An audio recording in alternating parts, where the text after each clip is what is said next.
it's Friday and we made it. Get the weekend started, let's go live on YouTube. Yeah, it's a Friday night flicking, you know it's going down. Get your friends and your knives and let's have a good time. Got that play, click, clacking and I'm ready to go. Gotta check the homie Groove on to see what knives he's got. I can't believe it's Friday and we made it. Get the weekend started, let's go live on YouTube. It's Friday, I can't believe we made it. It's Friday.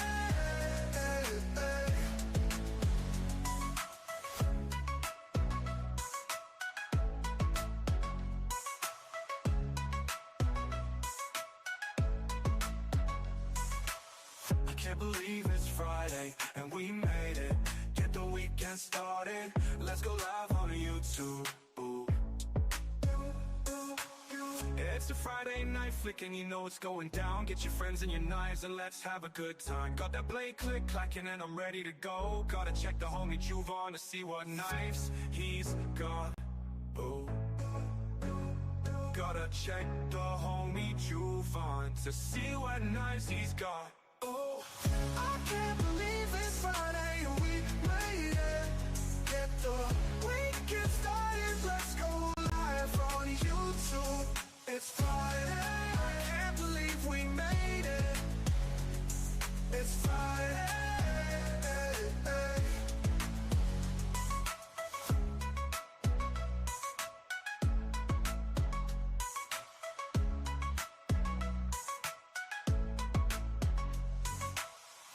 Friday night fix is ready, here we go. Watch me scramble to complete a 3-hour show. We'll talk about knives and what's on your mind. Never know what will come up this time. We vibe and we chill, including spirited debate, but we do it with love and never with hate.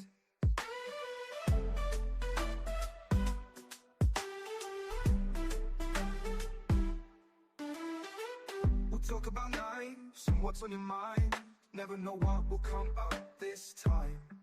We vibe and we chill, including spirited debate, but we do it with love and never with hate.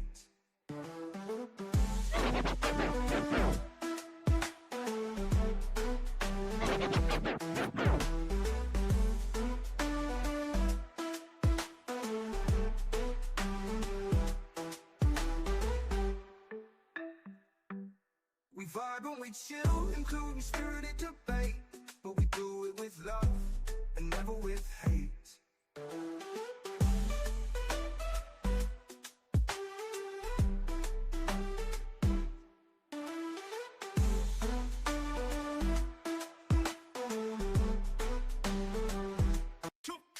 Lights go dark, the stream comes on. Javon's here, the vibe is strong. Click and clack, the steel in sight. Every edge sharpened, Friday night. Night flicks dance under the light. Blades that shine and cut so tight. Handles spin and edges glide. Friday night flicks worldwide.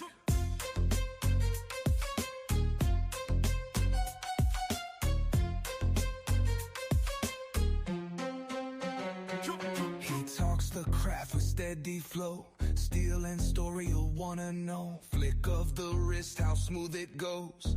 Every frame a master show. Night flicks dance under the light. Blades that shine and cut so tight. Handles spin and edges glide. Friday night flicks worldwide.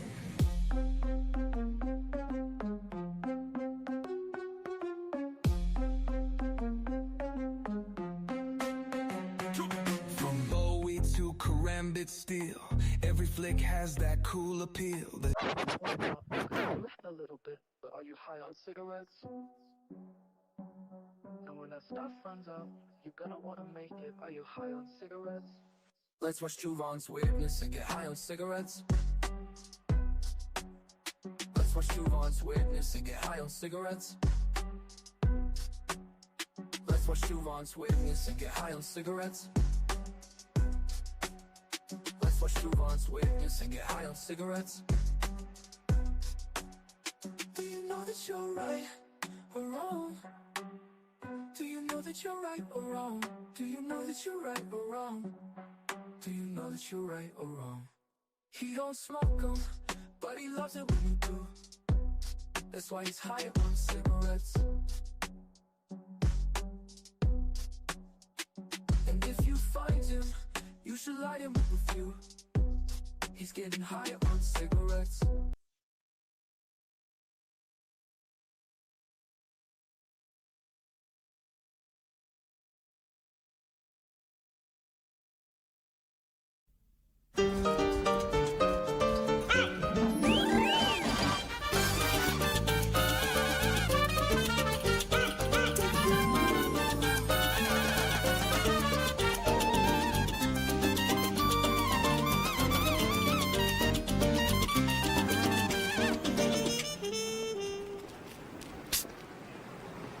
Yo quiero Taco Bell.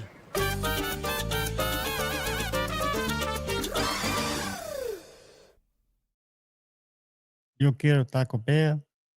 What's up, everybody? Starting a little early because we got said factions tonight. That's just how we roll. Coming in to see a little bit sooner than expected. Good to see everybody. Happy Friday. Friday Night Flicks it is. Got Marco in the house. What is up? B Shady channel member was here earlier. I don't know if these guys are here right now. Neil McKenzie, channel member. What is up? And guys, like I said, I'm here early. Kathleen Smith, hello, young lady. Welcome, welcome, welcome. We're going to talk about knives. We're going to talk about lives. We're just going to see what is up. The first thing I wanted to talk about is tonight is about an hour ago was a drop of this American Blade Works Model 3. And I noticed as of right before I went live, let me share the screen. There were still some available. I don't know if anybody was interested in a Model 3 first production run. Let's see if it's sharing. I think it is. Try that. They are $299. It looks like they got a shop pay of $26.99 for 4 payments, or however many. Yeah, 4 interest-free payments. Looks like they got a few still in stock. So if anybody's interested, I do have it scrolling along the bottom. I do believe in supporting small businesses.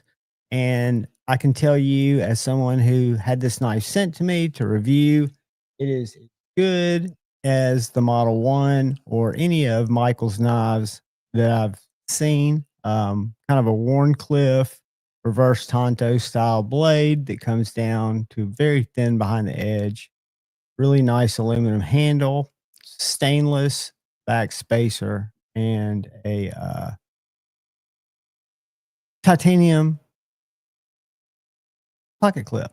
So that's that. And those are available. And I want to make sure that everybody that wants to get one is able to get one. So again, it's scrolling along the bottom.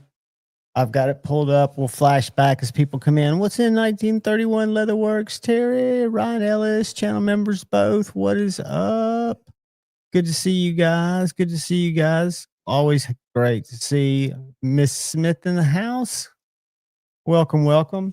I've also got my Model 1 because if you look at the cutting performance of both, even though they're a different blade style, they're both very slicey. Start off with a nice meaty foundation and then come down to a very thin. Where's my? Start out with a little meat there to work with, and then that step milling with the CNC machine comes down to just a really thin, slicey, wonderful, wonderful knife. Somebody grab them up while they're there. Support Michael. Support a small business. Again, we'll talk about them as the live goes on. I think they're cool. Ryan, I did send you. I don't know where you are. You and Shane have a link. I've got some fixed blades because it's Fixed Blade Friday out on the table. And I've got one knife I thought we'd box. This one. One of my first O knives that's been sent to me to review. This is a, what's it called? I think it's a T1. I don't know. We'll try to find what it's called. We'll unbox that I'm going to show you guys what I think is a great investment. I swore this is kind of the tale of two stories here. I swore that I would never buy another case, another storage solution for my knives. I've got 4 cases. They hold about 38. I had to pluck the foam on all of them.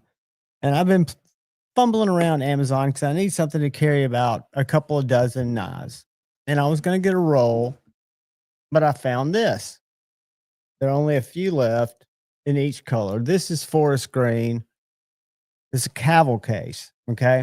They have it in yellow. They have it in orange. I already have an orange. I already have a black. They had it in tan, and they have it in this green. I want you to look at the way these are cut out.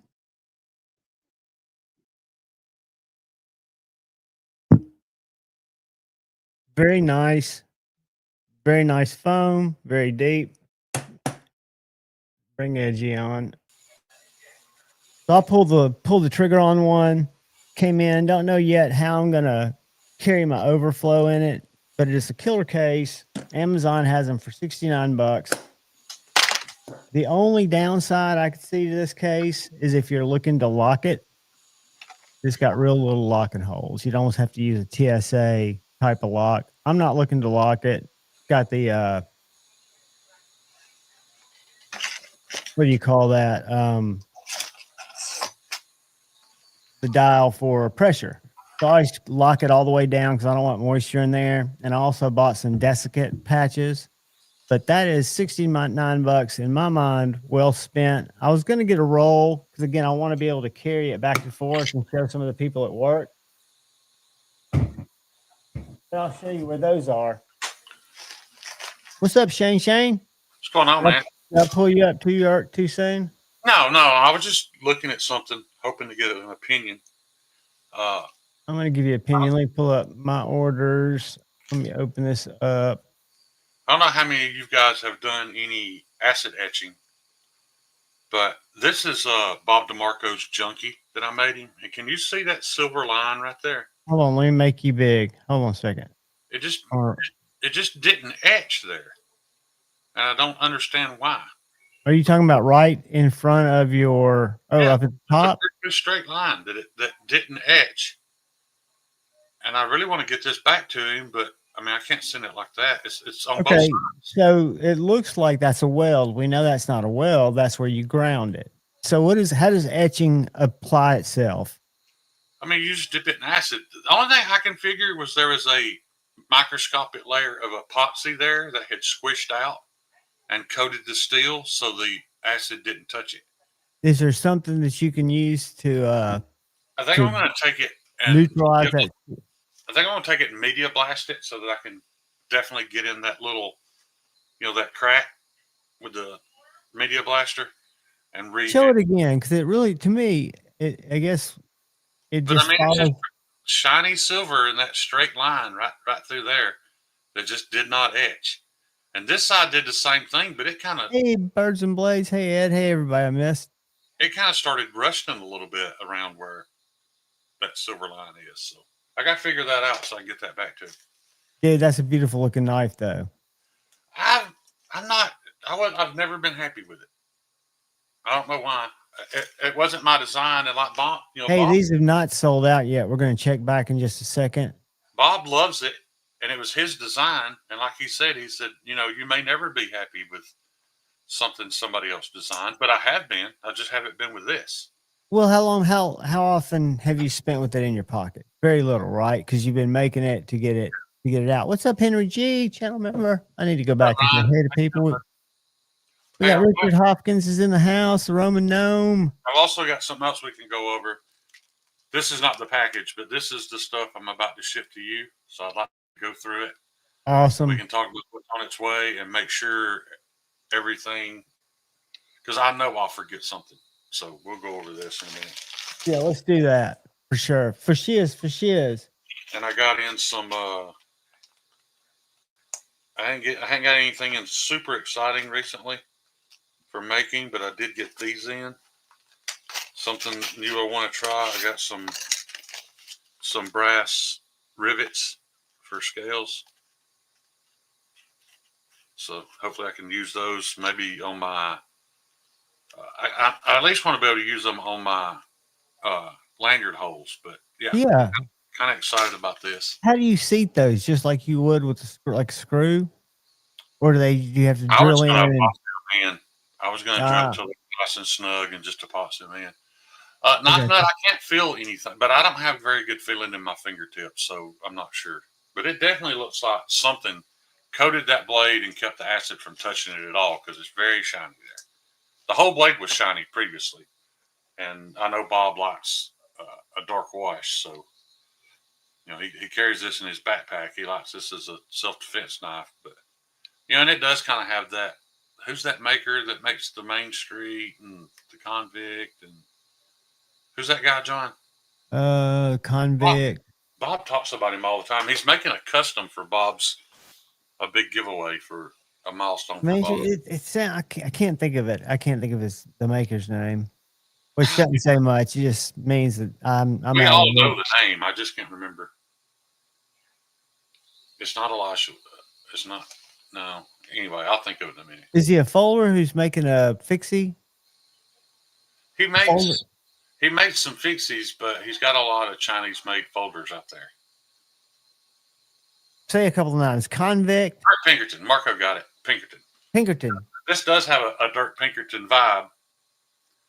Do you think in the blade it has a Dirk Pinkerton vibe? Because I never would have.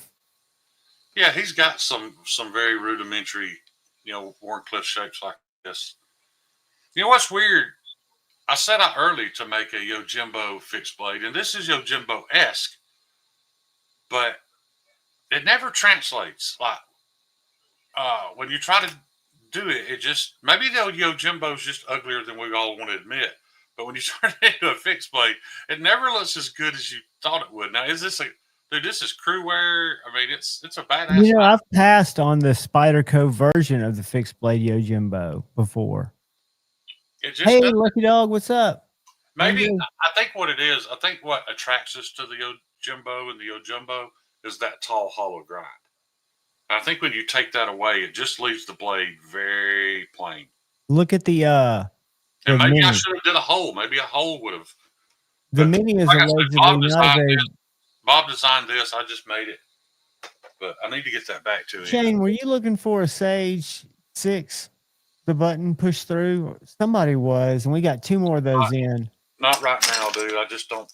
I'm not either at all right this minute. I'm in the negatives right now, but I feel I've actually got a little native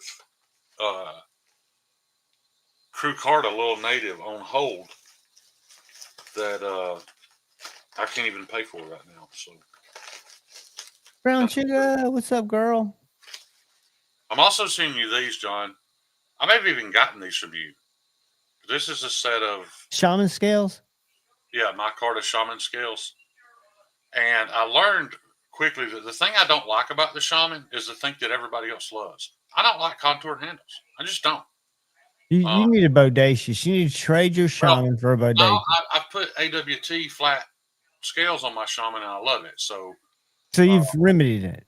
Yeah, I've remedied it. So I'm going to send these back to you. You can keep them, give them away, whatever you want to do. Perfect. Yeah. I'm trying to make sure everything's here that I'm supposed to ship to you. I had to say already I found a mistake. This wasn't supposed to come to you. This is going to Kyle. So that needs to come back out.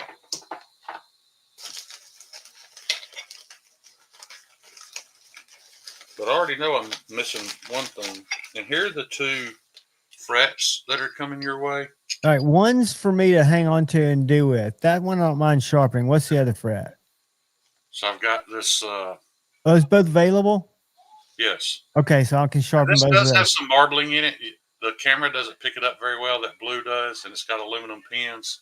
I'm going to play with that.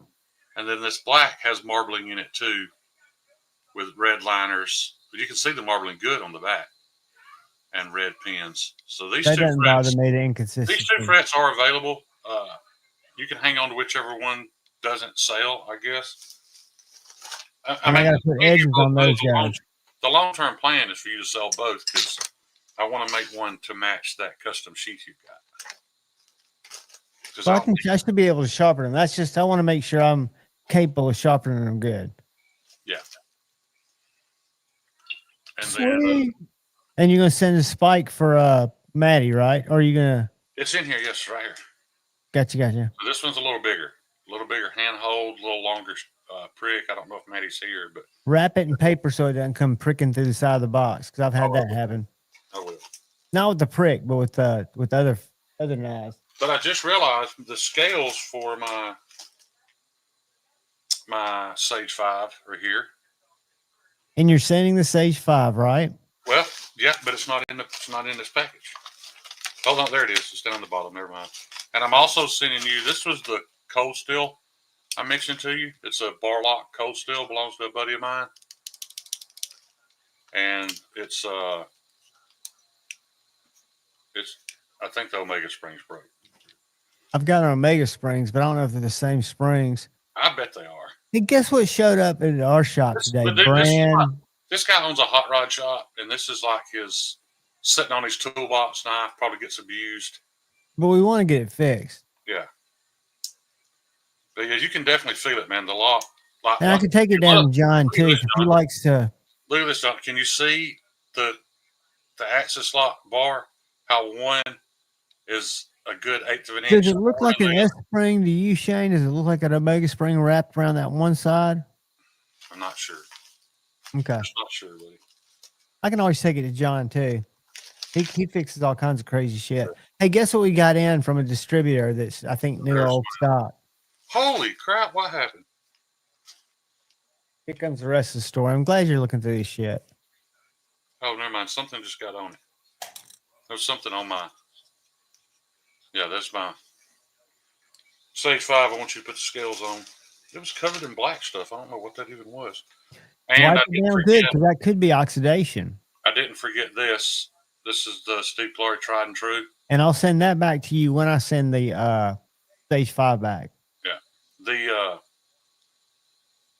I don't want to. I've said this before, but this knife, the design itself bores me a little, but that's got Kyle's edge on that K390.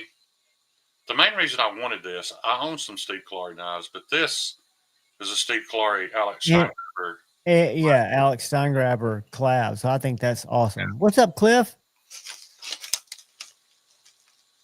Good to see you, brother. Good to see all you guys that slipped in. If I've missed anybody, you put all this stuff back. I think that's all I'm supposed to send you. I hope yeah, I couldn't think of anything else, and I used the box to send back the. Or I've got another box here. I keep a lot of the small boxes to send back, so I'll be sending back to you the Shaman, your buddy's knife, not the Shaman, the Sage 5, your buddy's knife, the scales that came off of it. I don't want the scales. No, you do. You want to keep them together. You'll have those burnt orange scales coming back to you. Okay, I'll keep it. But and I'll oil up the blade. That's the other thing I ordered that blade's already. I don't know if you guys can notice it, but that blade's already starting to patina because I haven't taken good care of it. When I ordered my little Cavill case, which I looked at, they've got several cases down in the $35, $39 range, and I spent $20 more just because of the cutouts. But I also ordered a pack. I've got them over here of those desiccates. What are they called? They're the little things that you put in. We call them the bags. Yeah. I think I put those. Hold on a second.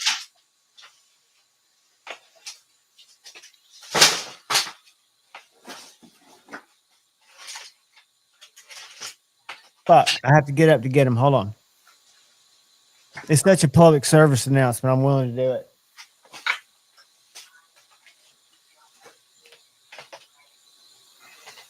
I got something else right here coming your way, too. I don't know if you remember, but right here. Any of you, wherever you store your knives, these were $6.99. Today, I carried my quad carry 9. So what I do, these come vacuum sealed. You see how they're orange? I don't know if you can tell there's like an orange tint to them. I can see that there's an orange tint to them. So when you put them, they're the same size as the regular troll candy you get. but they'll turn green. When they turn green, they're not really absorbing water anymore. Because once they've absorbed water, these have got like a visual detector. I don't know It's if you not can just still, it's not just water they're absorbing oxygen, and that yeah. oxygen causes the copper in that to oxidize and turn green. But that pack of 100, I want to say was $5.99.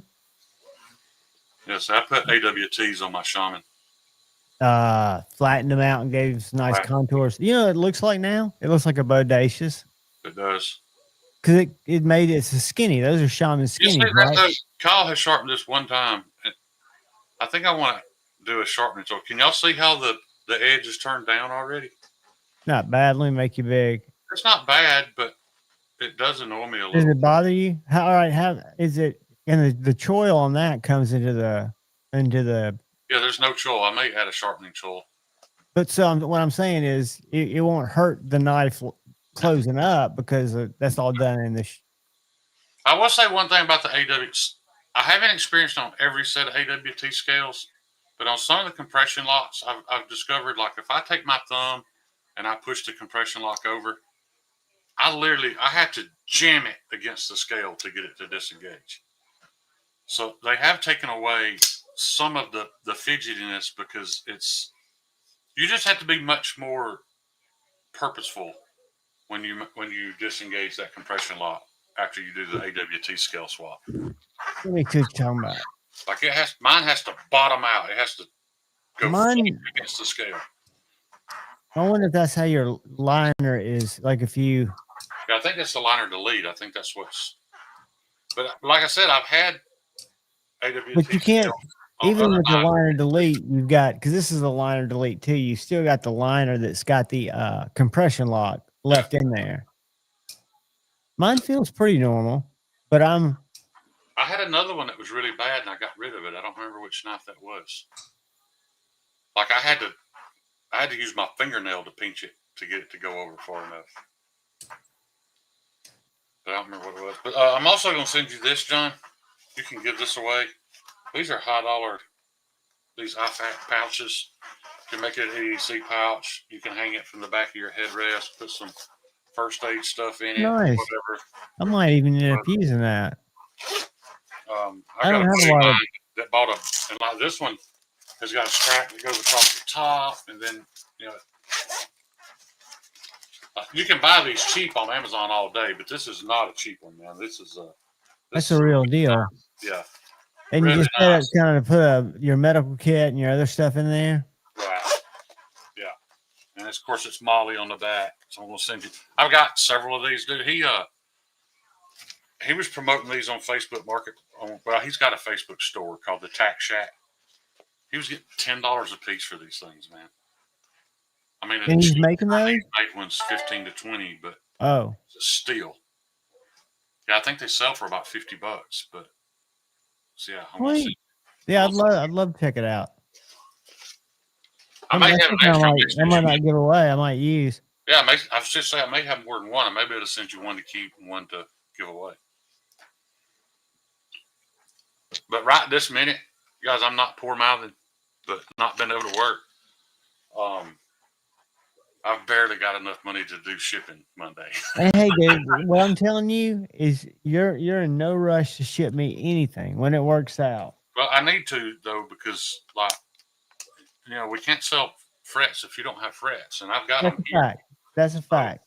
Well, and another thing, what people may not know is there's not going to be hardly any delay either because you've already got the sheaves for them. I know, and if you've got gas, and I can throw some gas your way, but if you want to come up to the shop for any reason, I can give you. There's some stuff I can send you back with.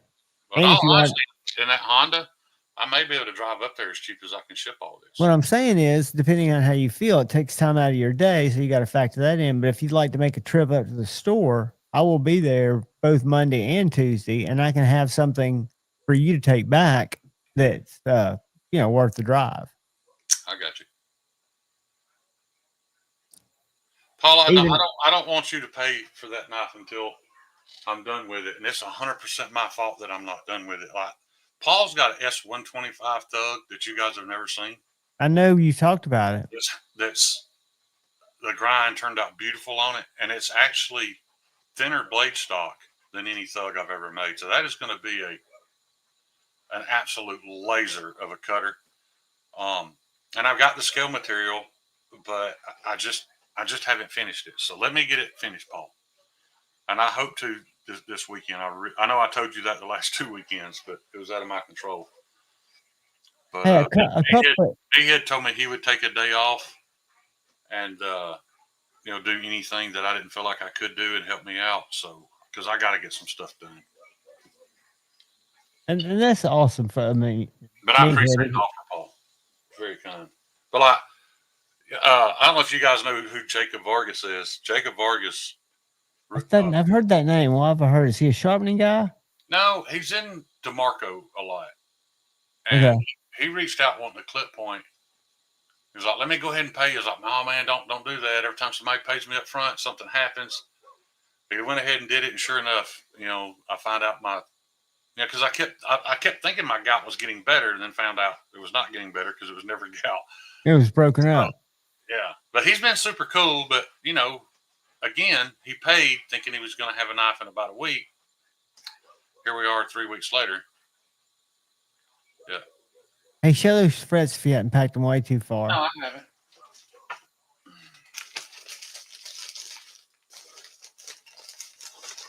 I really like. What's up, Big Machinist? Channel member, welcome, brother. I really like this one, and I will tell you guys, this one is slightly smaller than some of the others. There's several renditions of the fret because we've been trying to kind of nail down exactly how we want it. But this one has aluminum pins. I think they turned out really nice, and that blue does have some marbling in it. I like it. You can really see it on the spine. But this one's available.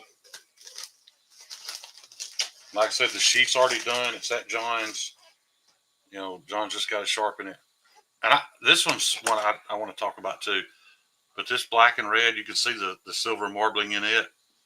It's a little bit dirty, but this is what I was talking about. One thing that I'm not happy with about MagnaCut. I don't know if you guys can see this darkish area. The blade finish on MagnaCut's really hard to get consistent. Like you get some, can y'all see this like little dark hazy area here? Kind of, but not probably as much as you can. But I may even do a slight discount on this one because the blade finish didn't turn out the same as the others. It's like spots on the metal. Well, let me rub on it with some. I've got some stuff that I can rub on it with. Have you done that? The only reason why I didn't put it back on the grinder is because it's already lasered. I didn't want I'm talking about like would. You can't hardly see it. But yeah, feel free if you can clean it up and make it look a little better. Hey, I got a little news flash. I don't know if I can say it, but there may be another source for you to get stuff lasered. I may need it. If you know what I mean. Yeah. I may. It's on its way. Gotcha. It's on its way, and it should be lasering people's names and stuff because we had a lady ask by next week, middle of next week. So maybe Shane driving up here won't be a bad thing. Right. Instead of shipping that stuff, why don't we plan for when you can come? Look, we'll kill a bunch of birds with one stone. I'll have some stuff packaged up like that. I want to have this packaged up for you. I tried a KPL eraser, Richard. The issue is part of the metal kind of got a little bit of a polish to it, where other parts didn't. Just natural off the belt, and it was actually where I was cleaning it up on a Scotch-Brite belt. Like it kind of polished some spots a little more than others, and when I went back and tried to get it more consistent, it just kind of kept getting worse. So I stopped. If Kyle jumps in here in a little bit, we'll bring those back out and ask him what he thinks. I think what I'm going to do, I'm no longer going to put MagnaCut on the Scotch-Brite belt. Just not. I'm going to stop at 120 and be done with because every time I go past 120 on MagnaCut, I get this inconsistent finish, and I don't like it. I wonder what that is. I wonder if it's just because I don't know enough about metal that you guys do. All that dark spot you saw is where the grind lines in that particular spot are gone. Like it just, it cleaned up parts of the blade more than others. But I don't want to do a full polish on the. I don't like a full polish blade. That, and I don't know that I have the patience to do a full polish blade. You got the patience. You just But have to really want like to. this blue one, as consistent as it was, it comes straight off a belt, and I didn't touch it, and it looks great. So I know that's what I'm going to do from here on out. And that was at what? What was the grill on that belt? That's actually straight off a 36 grit belt, and it looks good. Interesting. Machinist, I have thought about stone washing it. That would definitely fix it. I have considered that. And you got access to that. Yeah, I may actually let you stone wash it. Well, I'm just saying I can't do it, but if when you come, Yeah, you can leave with it stone washed, or we can have it stone washed. I got you. You know what I'm saying? I mean, I didn't know what kind of process it was, but basically, I don't mind stone washing stainless. I try to avoid, bead blasting carbon steels because it makes them so much easier to rust. I'm trying to think of the oxide that he uses. He's the real, I think, was it you or Kyle? Somebody asked me what he blasts with, but I can't remember it. I don't remember either. But he's doing it like a lot on, I know he's done some Sabenzas. That's kind of his game, his knives. Yeah, like Cliff just sent me a thing for some polishing paste, but in all honesty, Cliff, that's what I'm trying to avoid. I want to do the opposite. I want to take those polished spots out and make it all a little flatter. Get it back to a more, I don't know the word I'm looking for. Because I've tried to polish a couple of blades, and I swore I'd never do it again. Because you can put hours and hours and hours of work into one and realize you've got just a couple of grind lines left that you can't polish out, which means you've got to go back and start all over. You got to resand the entire blade. It's just so easy to fuck things up. Yeah, I won't do that. I know you were. I appreciate it. I was thinking about both the Wicked Clean, which is like a thinner version of the Flitz. Yeah. Which, you can bead blast might be the way to go. Yeah, we bead blast it. That would just put a kind of a flat. The main thing I'm looking. Tell you what, man, his sharpening down there is he gets shit sharp as fuck. I mean, I'm watching people bring their stuff back in. Not just his hand sharpening, but that little Japanese machine that he uses. Yeah. Geek Machinist, I don't know that I have a measuring device anywhere in this place, but I have an extra large hand. Make me big, John. Yeah. So see this well. And I'm. Why didn't it make you big? Hold on. There you go. I have an extra large hand, and as you can see, I'm still 4. I can get 4 fingers on that easily. It's a fairly small blade, but this is a pocket fixed blade. It was supposed to be kind of small. Yeah, it was supposed to be kind of small. That one does have a lanyard hole, looks like. It does. And a sharp control. But so as you can see, I can get all 4 fingers on that. My thumb rides right in that. Give me plenty of pushing power. And I've got a couple of reviews with measurements, but that one's going to be a little different because that's the beauty of having them custom until we get it knocked out the way it's going to be. Yeah. And this one should be easy, John. This one's had an edge on it previously. This is the one that I sent to Kyle, and the scales were no good. And you just that's probably the one I'm going to hang on. I like that one, dude. It's way prettier in person. Like I'm looking at it on the screen, and you can't see the silver, almost bowling ball like marbling unless you look at the back, and then you can kind of see it. Yeah, your camera, and again, you're hard on yourself. Where I can probably take that over some of that. And the great thing about this material is like when you're finishing it, 1 minute you can't see it, and just a few passes with some sandpaper later, it'll expose a whole new layer. That may really pop. But there's always the risk of how far do you go, until you sanded too much away. So I just and everything I'm using is like a finishing film. It wouldn't take probably anything except inconsistencies away. I can't imagine it being much of a But material. This was kind of like a later rendition of the fret. Like, I got the handle the way I wanted. It is a little bit dog-legged, Dude, I love that. I love Some people the don't like that. I know, like, 5 Door commented about it. It's not the prettiest handle shape, but it but the handle goes right into your works so freaking good. palm. Yeah, it all lines up so perfect. And it wasn't designed to some be a of the looker. frets, some of the frets are just a little bit longer, bigger than this, but yeah. Man, my ABW Model 3 didn't show up today. I was really hoping. Oh, it would let's go get back here. to the drop. That I've got that scrolling because the drop is live and there's still some available. Yeah, I was really hoping it'd get here before the drop, and it didn't. Hold on. 3. I did a video today, and the video, a lot of people aren't into autos, you know. Yeah, But yeah, and he knows that. We talked about that. There's a lot of people that won't buy it just because it's an auto, and there's a lot of people that can't buy it because it's an auto. let's see, I guess there's a trick where you can, I don't want to do that, but you can put like a bunch in the cart and see how many's left. But this is such a good knife, guys. 7.8 inches overall. The blade's 3.3 inches. Super thin, machine milled. I don't know if y'all can see that. I like the backspacer on that a lot. The backspacer's stainless. I thought it was titanium. The clip is titanium. Yeah, that is one thing I've had conversations with Michael about. He does kind of mix and match, and I told him, I said, the only downside of that is these guys that want to customize, because like when I had mine, it's like I would like to anodize the clip, the backspacer, the hardware, and he was like, well, this part's titanium, that part's stainless. I was like, Can't really anodize it, right? right.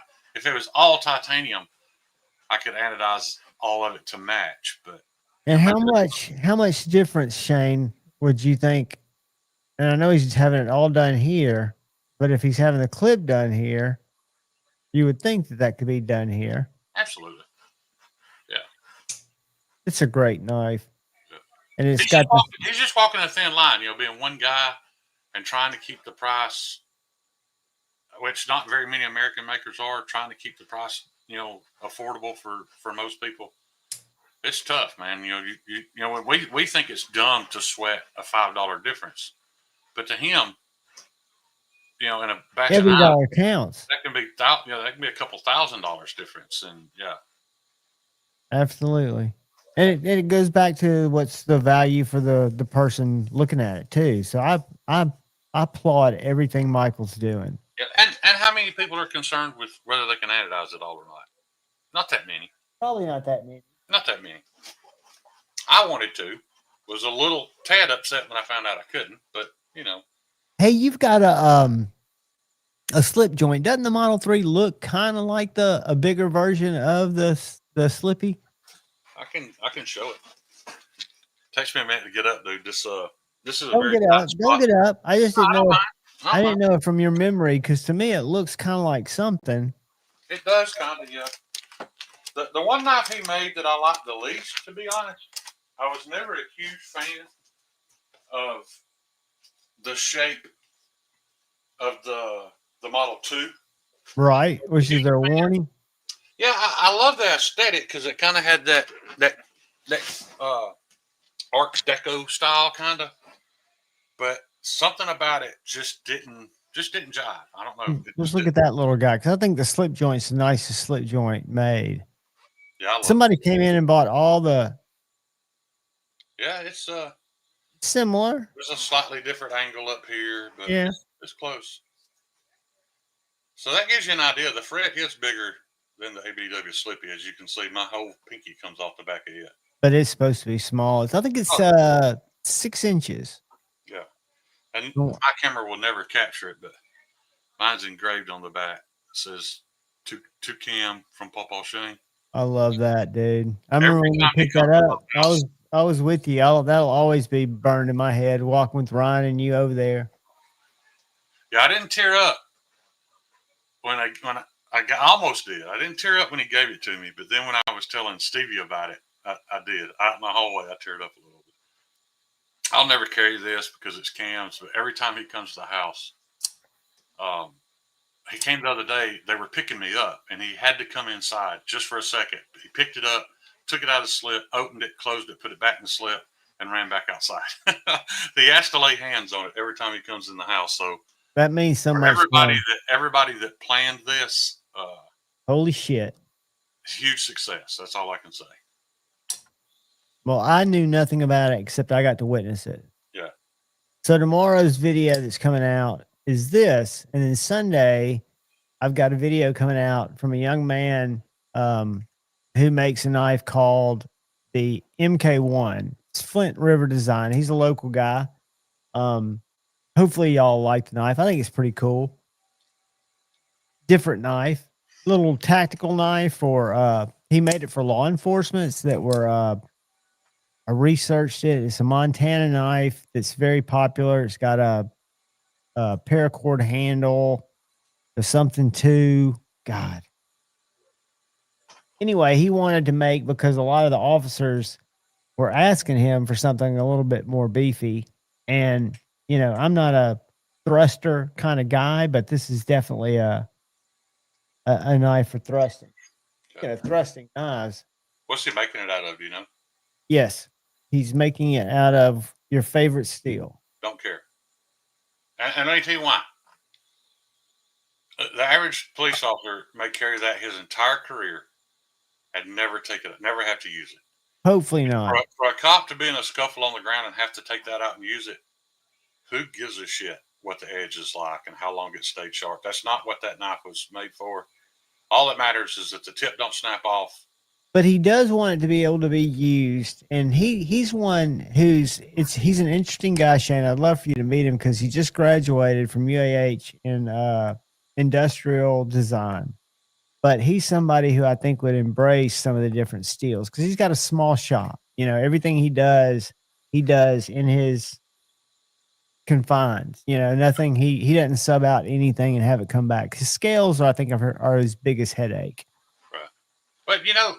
No, you joke about that. My favorite. I don't hate 80 CRV2. Oh, I was kidding. I wouldn't have an issue at all with making these out of 80 CRV2 because 80 CRV2 is tougher than crew wear. I'm just saying that if I'm going to sharpen it and put an edge on it, and want to make more than one cut a day, then I have no reason to have 80 CRV2. That's a fantastic knife. If I was going to make a homemade axe, sure. Hell yeah, 80 CRV2 would be great. I don't hate it. I just think it's being used inappropriately when there are much better steels available. Right. And I think Maddie's going to like this more. This is a slightly bigger. I think this is going to match him a little more. Yeah. Slightly bigger prick. Well, he's a bigger prick. Yeah, and yours, I don't think I could get 4 fingers on the wrap. No, I can. For you, it would be tough. And I think you even said that when you sent it. I just didn't know what it was, or I would have already gotten it to Maddie because I feel guilty. But I'll put it in a special box with the special. I might even lay the picture and take a dick pic next to the prick just to make him feel even more insignificant when I send it to him. They must be getting ready for the live. I don't know where old Maddie is. Have you talked to Kyle today? I think I did. Yeah. Yeah. So, Mama's still doing good? Yeah, she was back to work the next day. I figured she'd be resilient like that. I felt horrible because I was laid up in bed asking him how his 60-something-year-old mother's doing. He's like, she's at work. Shane, did you tell me you have a Medford Ask? An ASK? Looks like B said he does. I know B. Shay's got one. I didn't know if you had one or not. Yeah, I never got one. I'll tell you what's super, super slicey. I avoided it in the beginning because there was that whole... Please don't step on my fucking soundboard. Please go a different way. Don't bite me. Don't bite me. Okay. There was that whole... See, with Tippy, I could have just grabbed her and thrown her. This motherfucker. I don't remember, but there was that whole MagnaCut debacle on the like Steve Kalari's ASK is in MagnaCut at 59 HRC, and he won't even carry it. He's so sick about it. Not good. Yeah. Well, but I mean, Greg didn't know. But what's it gonna? I mean, to you and me, between 59, what is it, 61? I know that's a lot. I know the points are a lot, huh? I like it at 64. But what's he making? He was making tools. Hey, Joe. So I understand his concern with toughness, but at the time, I don't think he was aware that it didn't lose any toughness at higher HRCs. He called a lot of shit about it, but the difference is, here's the difference. Greg fixed it. How many makers have we been bitching about for years, Microtech, about using premium steels and running them too soft, but they never do anything about it? At least Greg fixed it. Good point. Yeah. Good point. Or adjusted it, whether he, I think that's very strong. Good to see you, Joe Isabella. Colby, good to see you, brother. Colby and Joe saying hi to each other. And so, yeah, I've got the reason I was going to say this video is going live tomorrow is if you come by for the Saturday Secret Word game, the secret word is going to be, and don't put it in there until it goes live, it's going to be a T1. It's going to be the easiest secret word game ever. I don't know why I put the fucking... Hey, Maddie, we were just talking about you. Maddie! I was just going through the package I'm sending to John, and here's your prick. This thing's probably at least an inch longer than the original and has a full 4-finger wrap where that one was 3. So this is your prick. It's if I can get to FedEx tomorrow, well, never mind. Oh, you're going to drive it up? I'm driving these up. And it's going to come up quicker. It'll get there quicker, and you're going to get to see some cool stuff. Right. And Manny, I'll have it out to you before next Friday. And this will be the secret word knife tomorrow. And a brother roaming gnome. I got to find a box. On screen, Kobe Venable, I want to shout you out, brother. I think it seems like Kobe is the very first person to like everything I post, especially on Facebook. He's awesome. I post something and he's awesome on Instagram too. Yeah, when I see it has a like, I go look and see who it is. It's almost always Kobe. He also always puts me down when he does when he enters a giveaway and he has to tag a couple of buddies. He tags me, and I appreciate that stuff. I don't get like really thanked for it, but Marco's almost always the first person to comment when I go live. Especially when I go live without a warning. And Joe, 11. I can go 12. 12 inches is about as long as I can heat treat. But anyway, put it in there diagonally. It's up to you, Kobe. I appreciate it. Yeah, I can heat treat. My oven's 13. Dude, you're a gangster in how you support. I mean, because that's the best type of support. Knowing somebody wants to watch and that somebody's actually there in the void where we put content out. We're just basically throwing it out there, but it means a lot. I've got some thicker Pro Cut that I ordered by accident. So I'm probably gonna do. Don't take my word for this because I need to look at it again. I may do some of the Said Stevie big fucking camp knives, Pro Cut, so I can get the price down a little. So I may do a batch of those here pretty soon. It depends on how wide. I know that stick is thicker than I ordered, and I think it's wider. So if it's a 2-inch stick, then I may do some 12-inch camp knives.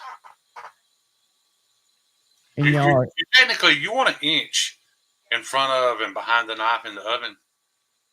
But upon research, what I can do on a 12-inch blade is literally let the handle touch the door, like when the door shuts. So I've got room around the tip for the heat to circulate. So the entire blade gets well heat treated.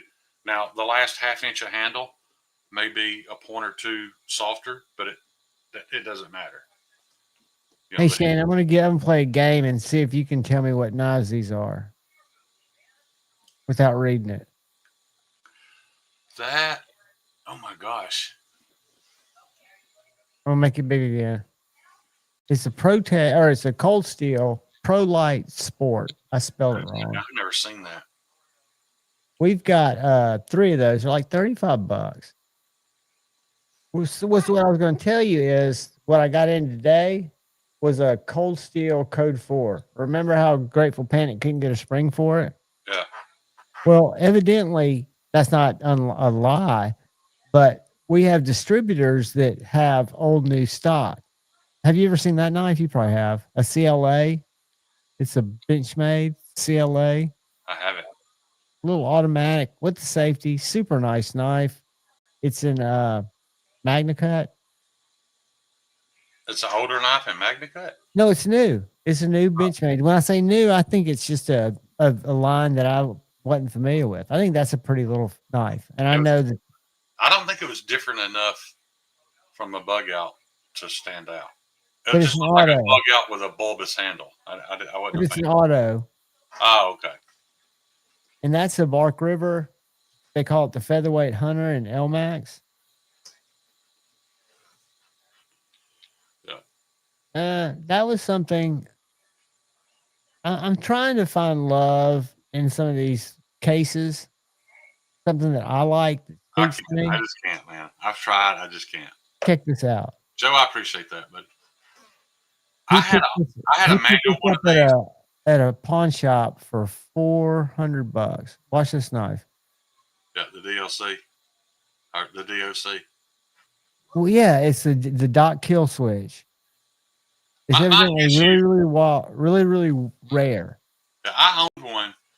There was a manual, and that was the hard. Like literally, it felt like your finger was going to break before that detent broke. It needed some modification. That's the bug out killer. What is? The tagged out in LMAX. Oh yeah. It is thin. It's got the 14-degree select edge. Slicey. This I is know what the, the select edge is, right? You know what determines it being a select edge, right? there's nothing special. What is it? I know it's lower. It's ran across I own one. I have a leather belt to go on my 1x30. They have a small grinder with a leather belt on it, and they put a little compound on it, and they just swipe the edge across it. It's honed on a grinder. That's all select edge is. Huh. I know they come in that special. The sharpening, the edge geometry is the exact same, but then like half of your edge bevel is just ran across a grinder with a leather belt on it. The Daison. Oh, it's a great Geek Machinist. The only thing, and I think you've remedied that on yours, the only thing I wish they do, and I tried to tell the guys at work to see if they could feed back, was those two top rivets. If they would make those through rivets where they connect the Kydex to the leather, or somebody, if they didn't want to carry it horizontal, they could put a clip in there. It would be great. But you found a company that does an aftermarket sheath. That is a beautiful little knife. They're fixed blade. About the same size as a bug out, about as thin as a bug out. Marco at Custom Carry Solutions. Nice. Is it Custom Carry Solutions? Are they the ones that make those really good metal clips you can put on your I think so. Hold on. Kydex holsters? Custom Carry. I'm Googling. They just make those spring-loaded clips you put on your Kydex holster. So I think they do because I think they're my favorite. Is it from Custom Holster Solutions? No, it's Custom Carry Solutions. I think they make these little $5 metal clips. Yeah, I see the clips on Amethyst Carries them. I'm looking for their site.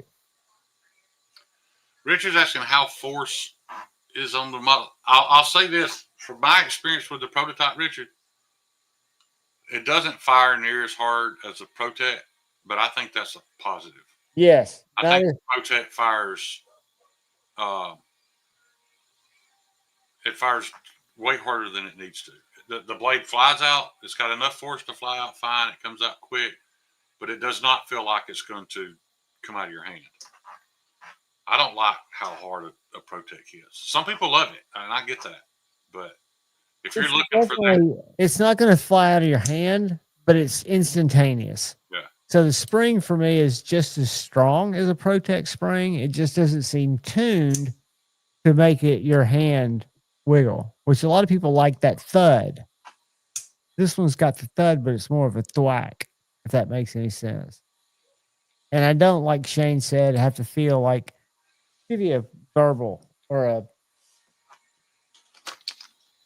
I don't know if my TR4 is up here or not. My TR4 fires so hard. This Protect S&G is one that fires Yeah. so hard. If I'm not holding it tight, it'll And fly it's not across a the horizontal issue, but John, do you always find yourself having to pause and think about what you're doing before you fire it? You kind Yeah. of have to prepare yourself. Yes. With ABW, you don't. You touch the button, click, it's open.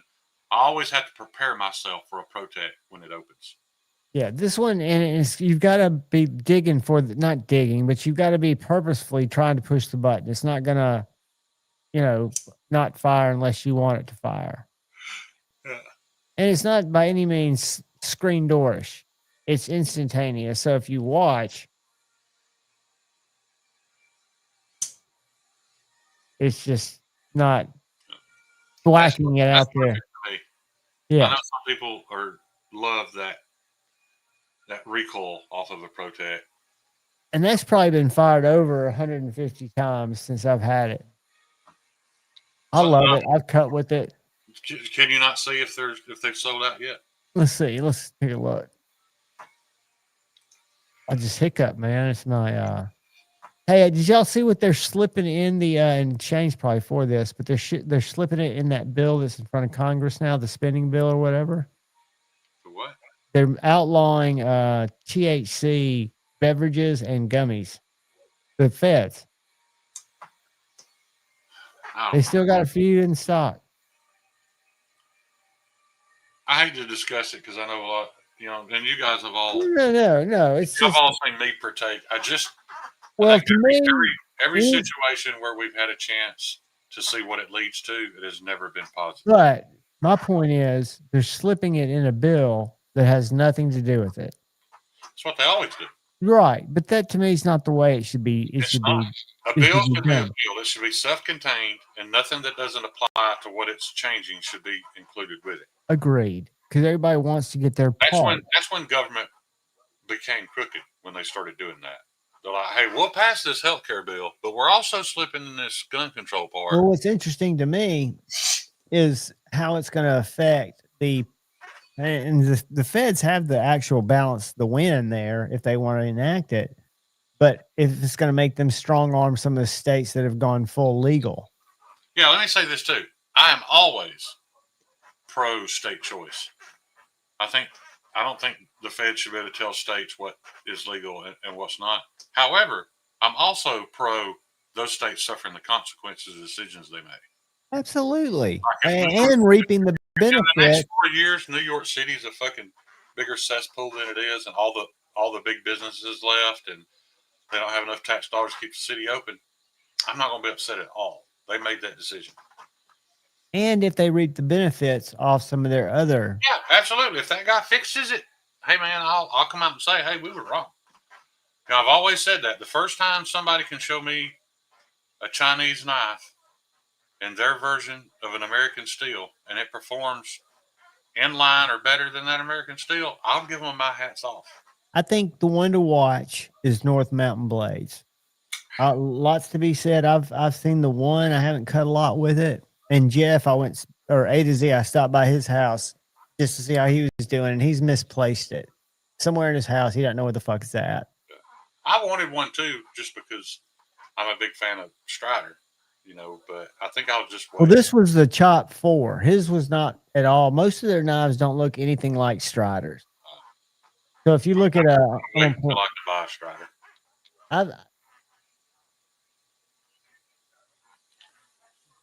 Or I'll just flat out copy it and make a Strider fixed blade that I don't sell and carry it myself. The most of their knives, Shane, look Japanese inspired. And the one I reviewed is a Chop 4. They make a Chop with the button lock. They make a Chop with a kick stop with. Joe, that's a whole different subject you're talking about. As far as your rights or abilities to grow something on your property and partake in it if you choose, I wasn't even considering that part. I'm just talking about the sales of certain things. It's kind of like, I think everybody out here knows that John and I are both proponents of Kratom. However, Kratom's getting this reputation now where all these people having to go to rehab for Kratom. Let me tell you something. They are not going to rehab for Kratom. No, they're not. They're going for 7 ohms or whatever that stuff's called. Right. And so now that all these people's lives are going to shit because of 7 ohm, and they're calling it kratom. Those of us who use kratom responsibly and whose lives it has affected positively, we're probably gonna lose access to it. We'll see how crazy they get about it. Oh, Kyle is typing in caps, John. Kyle needs to jump on in here. He said he will. He's all caps, so you know you fired him up. No, I'm just saying. I think they're good. They have good designs. I was looking at them with the guy at the knife store today, and their map prices are the knife he likes the most is not my favorite, but it's this one right here. That's ZDP 189. I just think the Dwayne Dwyer one. What is it? Three. Yeah, the one I requested is 3V. The one that allegedly is being sent to me to review is this one of these two right here. How much are those? They're $380. It's too damn much money for a Chinese made knife. Well, it's a Dwyer. I understand. Maybe Dwayne's getting $100 a knife. Okay, it's still too damn much money because it's not a $280 knife out of China. Yeah, I don't know. All I can tell you if that was $200, Chinese, I'd buy it. Well, this is their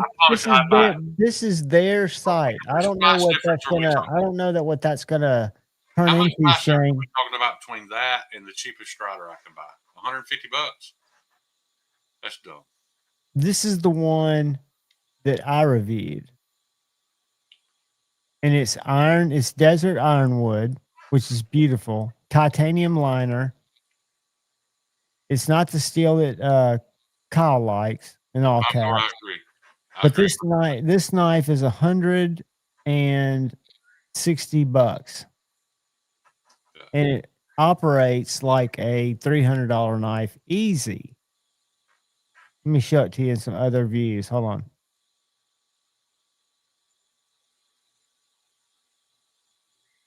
It is a internal line. That falls back on what I was talking about with Aries, and I was really hoping I didn't hurt his feelings on that. But I feel like the fact that Aries let Kubi make his knives, in my opinion, it takes away from his knives. Like, I think it makes his custom-made knife, in my opinion, in my eyes, a little less special. I'm not bad-mouthing him at all. Is that Aries the U.S. maker? Because I'm not aware of that. Yeah, Aries EDC. You're talking about the bloom. Yeah. In my eyes, it made, yeah. 5-door. What else is available on Temu? I feel you, brother. Hey, this is one of the few companies. I'll go broke before I make $10 a knife off a Chinese version. I reviewed the knife, and I was impressed with it enough to reach out because I knew nothing about them. I mean, it's for $160. I'm sure the SLD Magic's not great, but look at that fit and finish. And the one I had looked just Nobody said it's not great, John. We're just saying it's not cutting edge. It's not new. It's not. Did I say cutting edge? That's what Kyle said, that it's not cutting edge. So no, I'm not saying. I said we were talking about what knife company is going to come in and bring that cutting edge technology, and I said one to watch because of the designs. First, they've got to be listening, right? They've got to be open to listen to what the market wants. And this is a small enough company that I think keep an eye out. You never know. That's funny. I don't think it's going to be Riot. I like Geek Machines' comment. I didn't see. Let me see. I see the China part. It's pretty damn funny. And that's something I have always struggled with. I love Chinese knives. Yeah. I ain't gonna lie. I like American. That's something I've always struggled with. People think that I'm bashing. I'm not. And maybe I'm lying to myself because I like to think that I'm not bashing them. I just want them. I just feel like they have a place, and once they step outside that place, I don't like. Well, this one's got a place in your pocket. Yeah. Another one's got a place in your pocket. So I know you like Chinese knives. Absolutely. For what they are. Yeah, absolutely. I like Chinese knives when they do stuff that you don't like a Chinese premium knife that's competing. To me, and this is just Especially when me. the price starts to get up there the same. I don't understand how anybody can pay $370 for a North Mountain Blades knife I'll tell you, or it's U.S. made design knives. element. I paid $400 for this knife, not just because y'all thought I was crazy, but because I thought about it a lot, and I think it's, to me, it's worth it. Did you like it? That's all that matters. And it's a Chinese made knife, I get it. and I it's said just, my piece on it. If you like the knife, that's all that matters. do I like it more than the hinders that are out there now? For $50 Unfortunately, more. there's not a hinderer that is driving me to purchase. Chris Reeves, yes. Chris Reeves is one that I've got a good lead on one at work that I'll probably end up trading. I just got to come up with something else to add to what I'm willing to trade.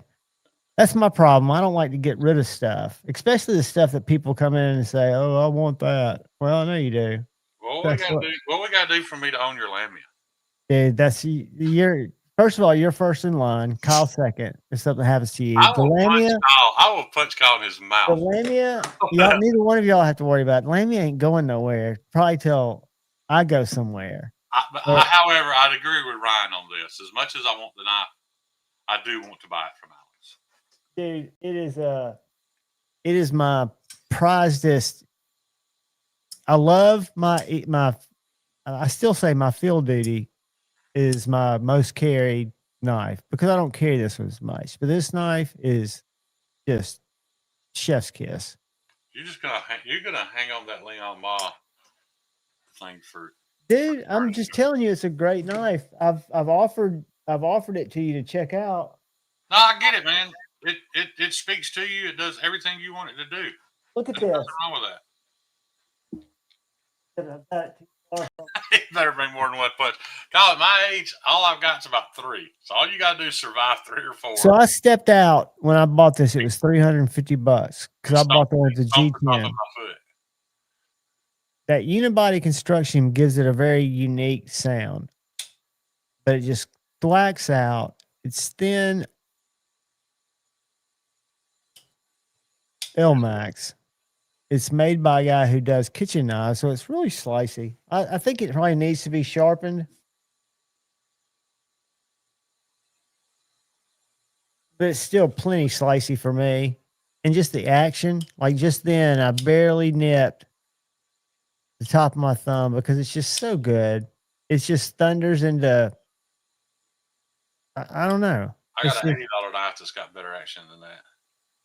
Depends on what you're looking for. 80. I got a knife that costs less than that one and made in America that has better action than that. Right here in my pocket. I carried it today. Oh, the Spyderco? Look at that drop shut, dude. I'm not talking about drop shut. I'm not talking about.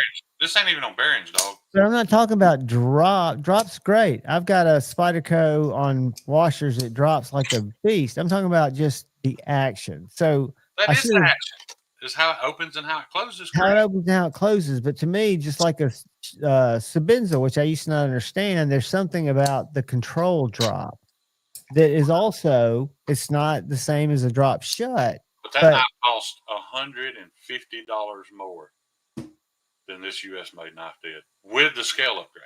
This is a $120 knife with an $80 set of scales. Not anymore. What do you mean? What knife was that? It was the Manix 2 lightweight. Manix 2 lightweight. What's it cost? I think it was like $119, wasn't it? And maybe let's say $140. With an $80 set of scales. So let's say it's $220. So it's $130 cheaper. Right. Leon Ma. Yeah, but the great thing about the Leon Ma is I can sell it and make a couple extra $100 because it's not available. Not that I do that. 151. Really? You think so? Yeah, I know so. Oh, 136. 136. I'm trying to find the cheapest price. That's in a translucent blue. Kyle, leave Neil alone, damn it. There's nothing wrong with Warcraft, and he don't even play it, so leave him alone. No, I'm just my whole point is I love Chinese knives too. I think if it wasn't for my brother, Lord Needham having a very, very close eye, because to me this is perfectly centered. Lord Needham, he could not get it perfectly centered, so he was willing to get rid of it. It's the Knoll Voodoo. This is almost a perfect EDC knife. Kyle said the Manix won't give you a drunk tirade or talk shit about somebody who used to be an addict. Why are you coming in here talking shit? Because that's what he does, dude. He just sits and listens to you for 10 minutes. I'm speaking. You're going to say something that triggers him. Then he's my truth. My truth from my experience, and I'm not experienced. The only North America or the North Mountain blade that I've experienced is at Chop 4, and I only experienced for 3 hours. And I thought it was a very well made knife for $160. The Dwyer, I have no idea about. The thing too is, I understand, like, if somebody saw that Leon Mall knife and fell in love with it and handled it and loved the action, all that stuff, I know that a very small percentage of people are going to think, well, I know for a fact this thing costs less than $150 to have made. Do I really want Leon to make $230 off of it? Most people, that never crosses their mind. This knife I carry today. Maybe it's wrong to me for it to cross my mind. I don't know. And I think this is Taiwan, but this is a fantastic. It needs to have the blade cleaned up. But what a wonderful knife that's not a USA made knife. What is that? It's the 9 from Quiet Carry. It looks like you've actually used it. I use all my knives, but this one's not been cleaned. Usually I clean them up. Kyle, since you're on here, can you fix that? You see how it's turned down? It's almost a little recurve there. It really annoys me. Kyle's either muted or he's steaming. He's stewing. I love Kyle, man. Oh, fuck. I was muted.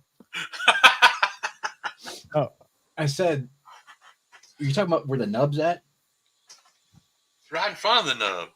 Like, it looks like it's been sharpened a dozen times. And I know. God damn, mine's got little curly cues right above the bevel.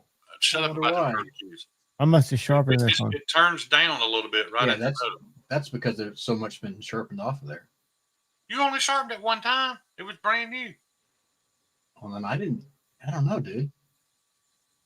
I mean, can you not take a flat stone and? Yeah, I mean, I definitely can flatten it out, but I don't know why. I'll put it in the bag with stuff coming to you. Because I did dull it. I opened some steel with it, and I tried really hard to lightly cut the cardboard, but I know. You open some steel with it. That's a funny use. You want me to remove the nub too?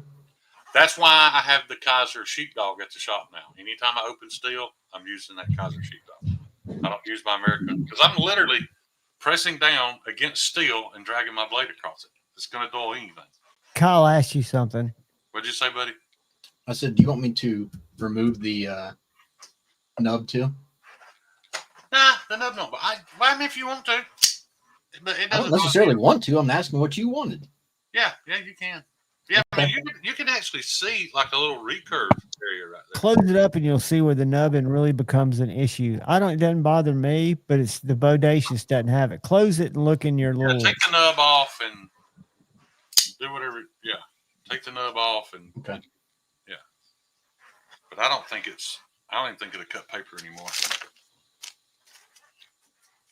Man, you run an edge faster than anyone I know.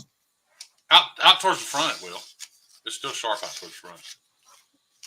It's just S30V. I don't know how that got recurved, but that wasn't like that before. It was like that when I sent it to you. Like it come out. Yeah, sometimes Spider Code grinds aren't. Yeah, but normally I'm going to flatten that when I sharpen it. Or did I not sharpen that one? No, I don't think you sharpened it. I think you just honed it because you told me it didn't really. But yeah, I think when they were grinding this, like you can see the point. Yeah, it's right there. There's usually a flat spot right by the troil. Yeah, it's like the grinder dug in. I think Kyle was sharpening that out initially. Yeah, that's what I'm saying. When I'm sharpening a Spider Code, they're going to get knocked out of there. He bought this in Golden, Colorado. It could have been a blim. I don't know. No, that's how a lot of markets see there. How that's straight up and down. Yeah, that's how I want it. Yeah, that's how I sharpen Spyderco's, but for some reason, apparently, I forgot about that. I apologize for saying you sharpened that knife. No, I just couldn't remember because normally I do that. That's why I sent it to you, and you're like, "Man, this is brand new. It's not bad. How about I just hone it and send it to you?" And I think that was the same case with this Rex 45. You didn't actually put it on a stone. Kathleen Smith speaking the truth. Kyle can fix anything. What's up, everyone? Sorry, I was not chatting earlier. I was trying to finish my dinner. I know you're excited about this, Kyle. I'm also sending you a Gerber flat iron. Cool. Is that one sentimental value? Yeah, it's the one. Yeah, it's one of Pro X's. Damn it! I was gonna throw it away. Yeah, but I owned a Gerber flat iron prior to that one, and if they don't have great edge retention, but when they're sharp, man, they're excellent cutting tools. That really tall hollow on that knife was really well done. The action sucks, the opening sucks, the closing sucks, the lock actuation sucks. As of right now, there's still Model 3s available. Just an update. $299. Man, I wish I'd got mine so I could have promoted it today. Oh yeah, Javon, I saw your email. That is a 100% cut and paste carbon copy of the email I got. So it's not. I don't know, and I got a response as well. That was very sus. So wait and see. You might get exactly what you're looking for. It just might be that they don't know how to A, translate, and B, facilitate. Apparently, it sounds like they don't listen. But did you see the one about? That's the one where they wanted to be on the show. Yeah, that's the same. That's the one I told you. That's the same. That just came to me. That just came to me. Like, what are you talking about? I don't know what y'all talking about. I don't want to talk about it on live. No, PS Prop. I was going to talk about live. I'm going to unbox this because this is my first O knife. They reached out to me and I said, sure. I'll look at one. Got it. For those of you that are interested, it's called the Aion, AION. Wait a minute, you people are getting emails, people asking how to review their stuff? I'm not. That's kind of nice little package. I do. I do not. But I don't do reviews But I reached out to the company that Kyle hates. I don't hate any companies. I'm kidding, dude. I do some Amazon reviews for some Chinese flashlights, just like. So I'll tell you this: I bought a flashlight that Kate convinced me to buy. So I've got a flashlight. So this is a knife that's called. So far, I like it because it's sleek. It's called the Aion. Got a little bit of oil on it. It's got a little bit of texture. I don't know if that's G10 or aluminum handle. Kathleen, which one the slip it? Because they've had several models over the years. They're pretty cool for what they are. I mean, I'm glad you dig it, and that's awesome that you want it. I'm gonna make myself big for 1 second. That's fine. I'm gonna say hello to. But this is to me. This is a CEO kind of killer. I don't know what the blade steel is. I need to check it. It's a flipper only. Looks like it's got a reversible clip because the clip is one of those that mounts at the end. Aluminum body, liner lock. I like it because it's not as skinny as the CEO. It reminds me of an out the front, like a Microtech thickness or whatever you call that. What's the blade?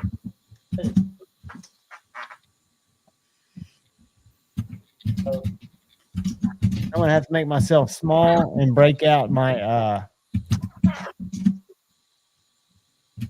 how does it compare to this? Is it a comparable knife to this? This is my favorite Kaiser, by the way. I've got. You want to talk about controlled? That is what you would call a controlled drop. Leon Mod don't do that. Don't do no better than that. I'm not saying he's doing better for you. And I think this knife was. What was this knife called? $80. What's I need to make a short out of that. So this is 14C28N. It will get a review. My first impression is I like it for what it is. Y'all hear that? Yeah, that's got some clonk. Well, that big a blade, it should. I don't know. You guys know I'm not a big action fan, so when you guys defend the price of a knife because of action, I always fall back on something like this. I'm like, well, I mean, this has perfect action, and it's not $380. Well, like there are different actions that are going to be subjective to how somebody responds to them, like a Chris Brown action. Some people might not like it. It's adjustable. Some people might. Chris Brown action is very jabby. Craig, I'm sorry, you're right. It's more of an overhand hook, fuckface. But I know where you were going with that. Oh shit, Chris Brown. Are they more expensive, Todd? I don't know the price of it, but it is made by Kaiser. It is OEM by Kaiser, and I need to see if there's a designer attached to it. I don't know anything about it. Todd Carr, how much was this knife, the Mini Paragon? Oh, it's G10 handle. It's not aluminum. It just felt aluminum. Sorry. And I know some people say this is cheating because the blade's so big. That makes the action easy, but. Hey, Kyle. Yo. Were you here when I showed that I just bailed, and even though we had some great phone conversations, I got the 4-screen Cavill 24 knife case. Look at this phone. Let me show you something, John. I got to get up again. It's going to take me a second. Yeah. I like it. It's not bad for $69. It's granted, it's more than I needed, but I've got knives everywhere. I wasn't going to buy another case. I'm just going to put special ones in there. I tell you what I got for Christmas last year, I think. I got that. What'd you get for that, John? $69.98. $10. That's what I gave for this from my buddy at the Tack Shack. It does say emergency survival toolkit on it, but whatever. Well, that deducts $12. So I feel like I stole it. what's it got inside there? Plug and pull foam? There's nothing in. Well, hang on, let me look. He put some Well, stuff. that's what my Roman gnome buddy Richard keeps his fixed blades in. Oh, look. Fortunate that you asked, because there's 2 more of these IFAC patches, so you will get one to keep. Nice. And you're gonna bring those via car. Yeah. This has a piece of foam in it, but it was definitely made. It's only like that thick. So it's not. You'd have to buy foam. That's a great price. And what started me even looking at them is I was looking for a roll that would hold like 12 knives. And Amazon has like 6 makers now that have like the Apache cases. They're like $39, but they already have the foam pulled out. But what they did is they tried to put too many knives in there, so the foam walls look very flimsy. Let me show you what I'm talking about. I'm trying to see what brand this is. I'm sure it's Chinese. I'm sure it's not what's the popular brand of these? Kyle knows. They're with the P. Pelicans. Or are they? Huh? Yeah, I doubt this is a Pelican. It's a Pelican. So if you scroll down, like this club cases, that one's $44, not 69. But when you look at the foam kind of close, this is a Vortex brand. Well, I'm gonna go ahead and pack this box with all the stuff I got to bring you. Yeah, we'll wait because, like I said, I think that laser will be here on Monday or Tuesday. We'll talk again Monday. You're gonna give Shane laser hair removal? No, but a couple things we need to show. Chinese red dot. Kyle those Magna Cut blades to see if when you asked earlier what might be causing that. Might stonewash a couple, Kyle. Not stonewash. Do you remember me telling you what medium he uses in that tumbler at work or that blaster? Who are you talking to? You? Because No, you didn't tell me anything about it. okay, I'm pretty sure you did, Kyle. I don't remember that at all. no, I told somebody, but it could have been like somebody that asked. It's a certain type of glass. Well, they do. There's glass blast. There's like ceramic. A lot of times they'll use ceramic for tumbling. Cliff, I haven't even looked at it really. It's The let's see what brand it is. you need like what do you want done to him, John? Hold on, I'm pulling up to see what he blasts with. I got his text. No, Shane was going to show this the blades that you weren't that happy with. It's a CP Tactical, Cliff. I'm sure it holds zero. I'm sure it's awesome. Shane squirrel brains on sites. It holds 0 of 12 MOA at a foot. I'm 100% positive this was made. He's selling somebody's life, man. You trust your life. I'm 100% positive this was made for an airsoft rifle, but it was in the box, so whatever. It is what it is. If you give me $10, I'll think about taking it. It's not worth shipping. You're right. That's why I said you give me $10. Right. What blades are you talking about that needed worked on? I'm confused. Oh, that was before you got here. I just been involved. I've got one of the frets. We talked about it a long time ago about how sometimes my blade finish is not as consistent as I'd like. Like there's some shinier spots. And one of the ones I'm sending him's like that. So I'm going to have him blast it. Okay. Blast it or just tumble it? My initial idea was to blast it. Or medium. Yeah, media blast it. Yeah, you could do that. Mm. I don't like the idea of tumbling it after the handles are on. But I mean, you could tape them up, I guess. Or you could acid wash it too. No, you can't. Let me tell you why. Because the finish is inconsistent. So if the finish is inconsistent, the acid wash is going to be. Oh, it's that inconsistent? Okay. Yeah, like this. This is the best acid wash I've done. It looks awesome. Like it's super black. It looks great. Except, you see it, Kyle? The only thing I can figure is that's where there was like a microscopic layer of epoxy. Yep. And it stopped the acid wash from taking. I'm really upset about it because I wanted to be done with this. But if you remember this knife, I added some spine jimping. Now, you never sharpened this. We sharpened this at Blade Show. But that's that black Midnight Jute micarta.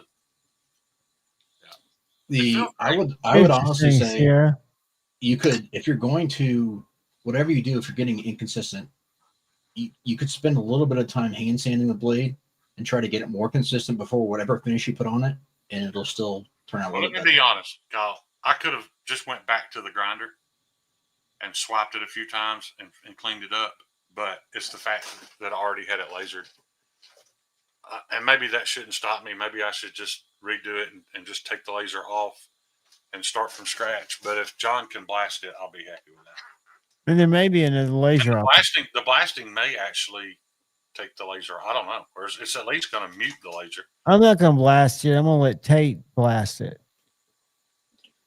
I've watched him blast him. The knife is it's not good enough for sale at the moment, so I'm going to let him try to fix it. Okay. Well, that's fine. I just going to say you got other options there too, but I would. Like I've seriously stood there in front of the grinder with it several times, but I don't want to have it relasered. Lasering has been the one thing that I don't have a super consistent, reliable source for. Hopefully that's going to change. Yeah.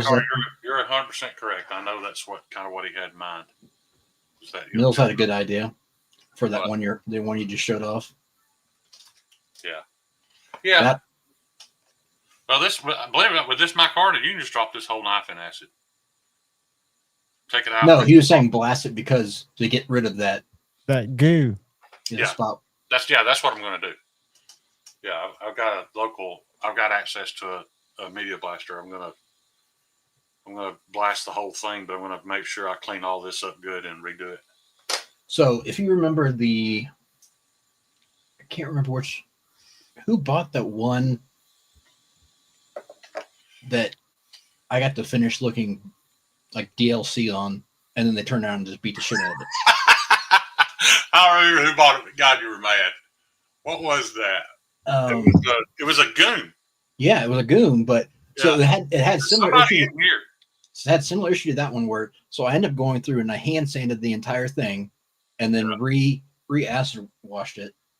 And it looked, it was because of M4 and it looked like DLC because it was so even. And they immediately posted pictures of it. Yeah, and it was just destroyed. With the acid, where they had hammered it through something and all the ruined the coating. But you're going to ruin that coating if you use it anyway. It just sucked that it happened within the first 2 days.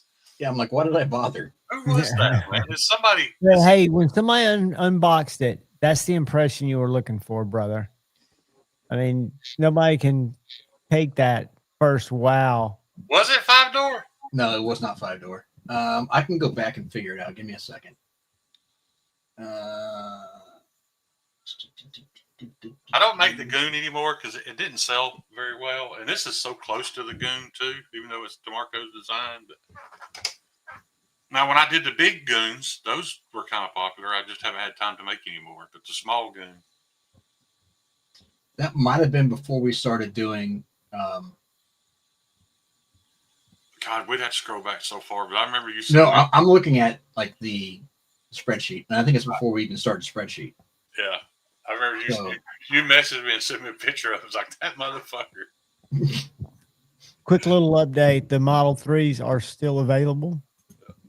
And $26.99 if you want to use shop pay in 4 or $2.99 tax. I really appreciate that, man.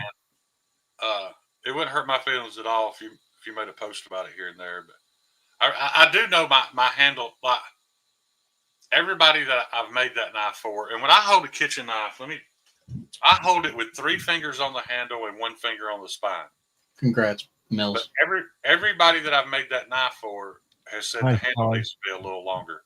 But I never made it for a 4-finger grip. I made it for a 3-finger grip and a finger on the spine. So that's the only thing I'm unhappy with on my kitchen knives. I know I've got to add a 1/2 inch to the handle. Hopefully you get it soon, Paul. Yeah, I saw it today, Paul. It is beautiful, man. What's up, Brown Sugar? What's up, Terry?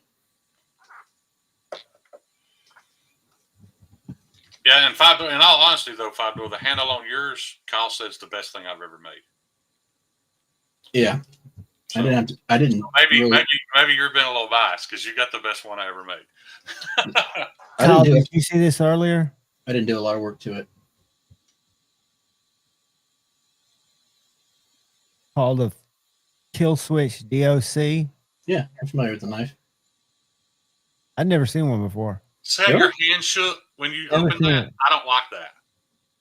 That's why I like the ABW, because my hand shakes like that when it opens. Yeah, because it kicks. I think it's got too much. I mean, a lot Shane of had a DOC. Shut up. I don't have one. I said Shane had one. Shut up, Kyle. I like that knife. Still the best story ever. Is it? Is that the one he sent back? Yeah. Yeah, the one I made a warranty claim on. Yes. Speaking of, hey, does anybody know if TKL has a dealer program? I've never noticed them to go into dealers. I've not seen dealers selling their knives. Hey, speaking of TKL, did I read wrong? Is Artisan really doing a Kickstarter on one of their models? Yeah. So Artisan's done it several times. I've seen a lot of those big companies. Pay up front. Yeah, it's bullshit. You're an established company. That's absolutely disgusting. Dude, I don't get that at all. To me, that's a worse violation than Tim doing it, because they have the whole fucking Chinese government backing them that could pay to have that knife produced. Speaking of Terry, that was a slip he made. God almighty, man. Yeah, can y'all remember when Terry wasn't doing leather work? It was just like last year. Yeah, I mean, he's brand new. Let me see that. Hold on, I was googling What? something. Did you I have a remember the slip? first thing I got from Terry, like as soon as I loved it, and I actually loved that it wasn't perfect, but like the stitching, it was a little crooked, whatever, not perfect, but I loved it because of that. And now, The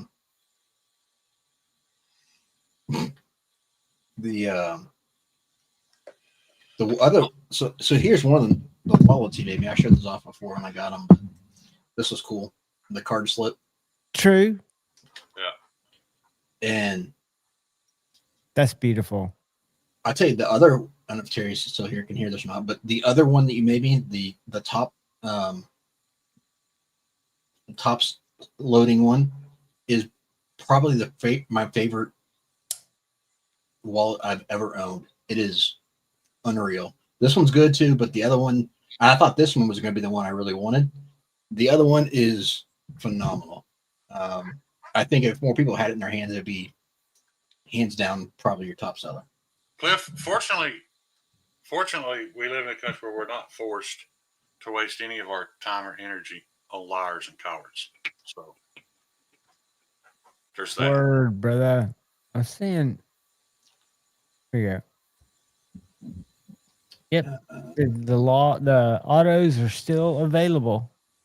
I didn't realize it had been 2 years, Terry. I'm sorry. Like I keep telling people I've been making for a year. I've been making for 2 years, and I just forget. Well, Not quite. not quite 2 years. 2 years, what? June 7th? You're probably not. Wow. Cliff, that package is probably going to show up the same time as Paul's blade that Gordon mailed me, which never happened.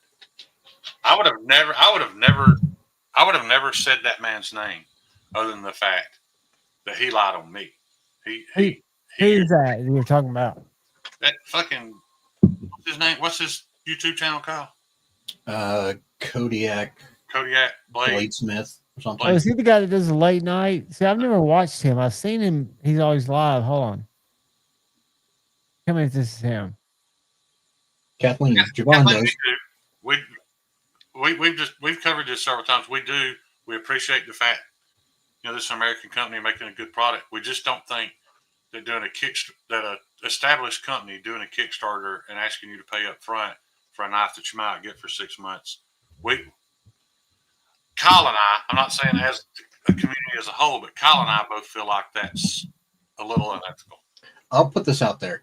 I know Javon likes them. A lot of people like them, and I'm proud that they're made here and it's supposedly a good family, good company. I'm not a fan of the product. I'm not a fan of the business principles. I don't care for them. Does that mean that everyone else can't? No. Enjoy what you like, but that's just my stance on it. And everyone else can like what they like. Have that opinion. That's a beautiful thing about it. Yeah. Absolutely. I mean, keep in mind, guys, Paul could come on here. He could have come on here tonight and been like, I commissioned Shane fucking months ago to make my Kathleen, that's not who they're talking about now. They're not talking about that now. Yeah, we're talking about Kodiak Edge. That guy is a liar and a scam. I don't know if he's a coward like the other one that was mentioned, but he's absolutely a liar. Well, I know he gets a lot of viewers. I'm trying to find his channel to make sure I'm talking about the same guy. Yeah, it's the one that goes live for like 6 hours and doesn't talk to anybody in the chat. He just very, very late night, right? Tries to tell you that you don't have to pay taxes and he's a sovereign citizen type and just complete whack job. And I got banned several times from there. I'm sure Cliff has. And the only reason I went there was because Paul and Cliff and Brown Sugar were there asking me to show up. Is he a bladesmith and leather crafter? Supposedly. No, absolutely is not. I don't think this is. I said supposedly. Right. Is this his channel? He has made some pointy blade shaped or knife shaped objects. That guy right there, because I see him live all the time. But he is absolutely not a bladesmith. He is absolutely not a maker. He's a fucking idiot. Well, what happened between you with to make you not think he's legit? So Paul bought a very expensive piece of S125V for me to make a thug out of. I remember that. Then asked me if I could be careful when cutting it so that there would be enough left over. And it was just barely enough left over to send to that guy so he could use the remaining S125V to make Paul a slip joint. Of the same, right. I remember you telling me that. I remember right you off telling the bat. The whole point was he was supposed to shape it. All he had to do was shape it and drill the pivot hole. Send it back to me for heat treat. Keep in mind, Paul's willing to pay for all this logistics, and I'm sending it back to him to grind the bevels. He gets it and grinds the bevels. The whole fucking thing was blue by the time he was done. He had ruined a piece of steel right off the bat. And then kept putting Paul off, because Paul kept asking him, hey, man, you mind shipping that to Shane so he can heat treat it? And I'm glad it never came, because I know for a fact I was going to have to tell Paul that the steel was ruined. But it never showed up. And finally, he got so tired of Paul asking that he just told Paul that he had shipped it to me. And that's where he fucked up. Don't use me in your lie. You did not ship me that knife, that blade. So was Paul out any money other than some shipping? I don't think so. I don't think he stole Paul's money. Theoretically. There's more to the story that I'm not even aware of, but I know he's still always going live. I see him, like Kathleen said, I'm up late night and I'll flip around looking for people that are live, and I see that he's always live doing something. Right. And like I said, it's hard for me. The reason why I don't talk about people like that is because, just like I said, Paul could have come out here tonight and bitched about how long he's been waiting on his thug, and he would be right. But it's still well, it's $30 in steel, Paul, and whatever did I ship it? I don't even remember if I shipped it to him or you did. I don't remember how it. But if I shipped it, I'm sure you paid me for it. So, Maddie, I'm still convinced that my buddy Greg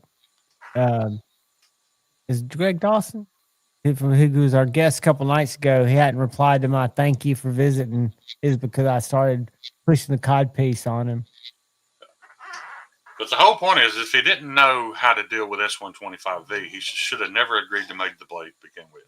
And he didn't know. All he's ever dealt with is nobody knows how to deal with 125 unless you look it up and figure out, because it's a different animal. John, I didn't spend a whole lot of time, and I made Paul beautiful when I did S125. But you looked it up. You had to figure it out. You didn't just go to make sure I could even do it. Like, I can't remember the guy's name now.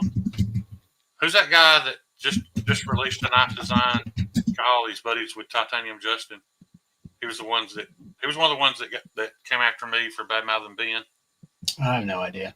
God damn, that's a long line. His emoji has got like its hair. It's a cartoon guy with his hair. That emo, I forget who that is. Anyway, even after all that, he reached out to me and wanted me to make him a knife and told me what he wanted, which I did have some respect for that. We had a little conflict. He didn't agree with my opinion, but he asked me to make him a knife. And I had to message him back and tell him, man, I'm not ready for what you want made. That's all Gordon had to do. It's like, hey, bud, that's not my cup of tea. I can't do that. Instead of running your expensive somebody's expectations. Right. That's fucked What's up. that guy's name? What's up, Henry? What's up? Sever 7? Yeah, that's what Paul just said. 7, yeah. And he was extremely respectful. That's good. He still probably hates you. I couldn't. What he wanted, it would have looked a lot like this. What's up, Maddie? It was a lot of this blade shape, and I just don't feel like I'm ready to tackle that yet. Ben will do it for him. What's up, Palmy? I'm trying to fuck with Shays. I ain't paying attention. I get a kick out of it. That's the thing they don't understand. I love seeing how many people will jump, and I have respect for that, man. The fact that they're willing. They're ride or die, because in all honesty, I know for a fact if I said something and I was wrong and everybody attacked me, Kyle would defend me. And then after the fact, be like, Shane, you were wrong. Don't ever put me in that spot again. So, well, if you were blatant, if it was blatant, I would. Right. I would call you out. Yeah, I'm not gonna. I'm going to defend you no matter what, as far as You're because I moral. know you're not going to morally fuck someone. Yeah, over. you at least defended my intentions, but Correct. I said I was in the right. Right. Like, okay, so go back to, like, you always bring up between the comparison between you and Steve. And I'm like, no, there's a huge difference because you communicate, you had reasons, and you weren't, the way you handled it was better. Right. And I'm also on board trying to get you in a better position than he was business wise, so that way you don't have to worry about that kind of stuff. Exactly. And something like that would have came up, I would have called out and said, hey, mistakes were made. We're in the process of making it right. Here's where things stand. Let's be transparent and try to work through it. Versus, I'm not going to be like, oh, fuck you guys, Shane's right about everything. No, I can't do that. No, and you'd be doing disservice to Shane's brand. The way that you come out, I think anybody comes out and handles a situation like you first attempted, like you said you would do, is the only way to do it. Jeffrey Dawson's on fire tonight, y'all. Yep. Palmer Conley. What's up, Stevie? Marty. Stevie. Henry. Oh, Stevie here. Yep. And I've definitely defended you, Shane, but the thing is, I'm not going to do it with a blanket of, I mean, if you mess up, I'm good. You mess up. Sorry. Like I'm not going to try to pull wool over someone's eyes. Like, yeah. But yeah, available. All that was just to say that, I appreciate that, and in all honesty, they're standing up for the guy without actually knowing or understanding what I was saying. And that's fine. I'm not mad at any of them. But here's a big difference, Shane. The difference in that comparison that you made of me defending you. One thing is, I'm a friend. I'm trying to help you with what you're doing. And you actually give a shit about me because I'm not just a plain customer. Right. Those fanboys mean absolutely nothing to him. Yeah. We've seen it. I mean, I've seen it with my own eyes. I've seen reviewers that been aligned with and was buddies with right up until the point that they were no longer interested in promoting his brand. Not because they didn't appreciate his brand or they didn't like it. They just, it's like, hey, man, I kind of feel like I've seen one, I've seen them all. I'm not interested. And they don't have anything to do with him anymore. He was in tight with OCD for EDC at one time. And as soon as he didn't have a use for Justin, he was done with him. He was buddy with Stevie. As soon as he didn't have a use for Stevie anymore, he was done with him. As with everybody that does the paid reviews for him, because they are paid, because they received a $300 knife. Check the box. As soon as you're check the box, John. Nope. As soon as suck my dick. As soon as you're no longer when I get paid and cash a check, I will check that bitch. As soon as you're no longer willing to service his cause, you're nobody now. And they'll figure that out one day. It's okay. I had a conversation with the guys at work today. The old guy.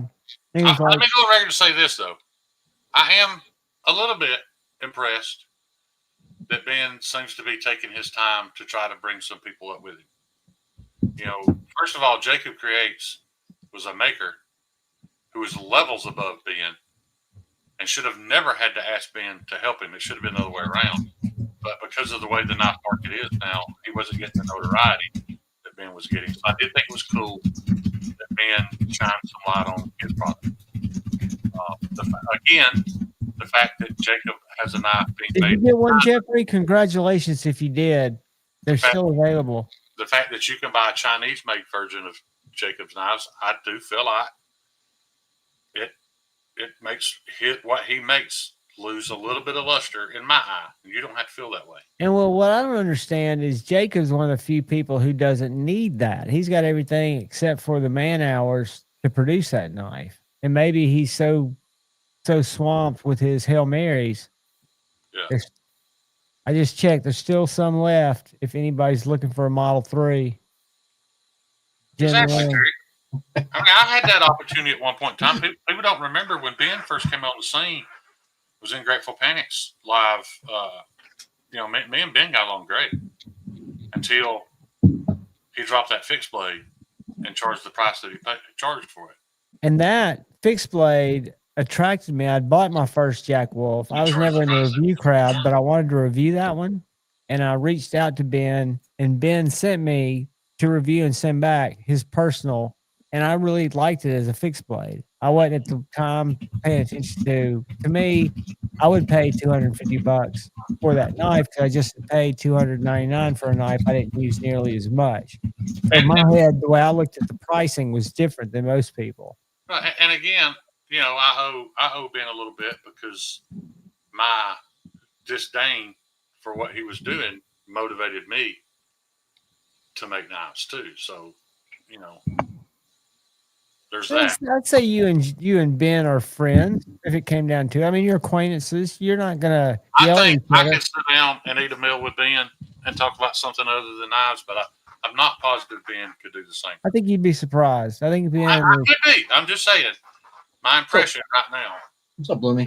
It's kind of like, you know, mine and Lefty's friendship. I could hang out with Lefty and not talk about knives, but I don't think Lefty's capable of that.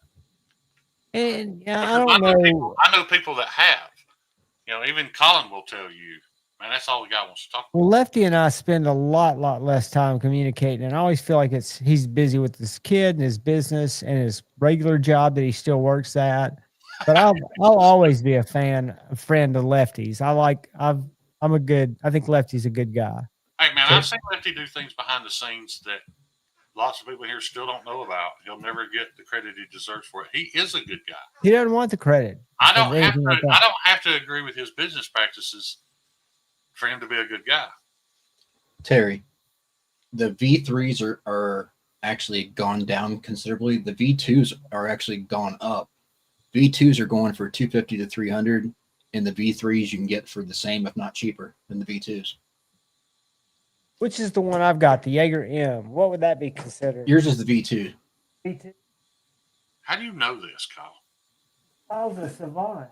Because I know some of the. That's actually when I cared about knives. This is a great knife too. I mean, it's not my field duty, but I love this knife. Wait a minute, did you just say? So you're saying that knife's below the field duty?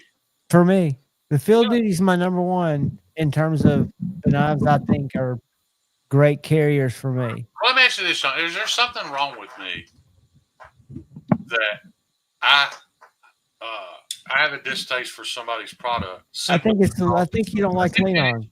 Let me finish. That I have a distaste for somebody's product because of something they did or said, somebody I know personally. Should I be able to separate that better? No, I don't expect anybody should. I think at the time when he attacked Jared, me and Jared were super tight. No, don't get me wrong. Me and Jared haven't had a falling out. He just got big, doesn't have time for me. I get that. But I don't get that. I don't get that. He still answers my phone calls when I call him. So yeah, so I don't bother him because he's so busy. So there's no beef between me and Jared. But when he attacked Jared, I don't care if he made the best knife in the world and it was half that price. Fuck that guy. And I can get that. And that's like you people don't feel that way. That's what I'm asking. No, I can separate the Greg Medford shit. I can separate the Leon Ma shit. For me, it's how do I like my channel's about how does the knife make me feel. Okay. Leon Ma, I like him as a person. I know Leon as a person. He's been nothing. And I bought this knife from Knife Center, who I don't even support. Right. But I like Leon as a person. I can understand because he's even said on my live stream, I wish I hadn't gone that way. There's no reason for me to have attacked his, his personality, his person. I know now what he went. I mean, he didn't. I think he said he talked to Jared. I think Jared said he had a message from him to me, but he hadn't paid attention to it. I get all that. That's why I don't hate him. I mean, every time I hear, I'm gonna share something, John. Every time I hear Leon's name, I think of this. Hell no, to the no. Hell to the no, to the no. Every time I hear it, why don't you like Leon? He's a chef. Every time I hear it, I think of Duty's tattoo. I've actually The field duty. that was a bad move. We've all known knife makers who made bad moves. I bought this knife, the Cuff 3.0, which is a little smaller. He just came out with the Cuff 3.5, which looks awesome. That if you're a chef or like to, I mean, this is a great design. I feel like there's better. There's always better. There's I think different. the Spotty Chef is a better chef knife, and it costs less money. I don't think it costs less money. Oh, does it not? No. Oh. But good try. Spotty Chef's a good knife, and a lot of people will tell you. A lot of people will tell you it's not. That it's doesn't it not have a does it have a lock bar insert, or am I thinking something different? Yeah. I always say that because the Spotty Chef has more hand clearance. Yeah, and knives are so subjective. Again, but I can draw a distinction because to me, Leon didn't do anything egregious. That I was, I thought that was a nasty little spat. Sure. What But I about what don't he think- did to Floor Fanatic? What? What about what he did to Floor Fanatic? Then had to pay the man and sign a non-disclosure. I don't know that story. But if he paid the man and signed a non-disclosure, it sounds like it was closed. After the lawsuit was filed. Well, I just found something, You didn't guys. do anything nice because of the legalities. You do nice things. I like my Microtech. That guy- On sale for $239. So it is cheaper than a Leon Mott. Well, Leon Ma's are what, $345? What's retail on that? Well, how about you just mail me the $120 difference since it don't mean anything to you? No, that knife is ugly to me. Personally, They're I've both never ugly. owned one. They're both ugly, but the point is that's a better kitchen knife. That's a better kitchen utility folder. Okay, I don't have a kitchen. I have it, but I don't use it in a kitchen. He's What 100% I'm saying right.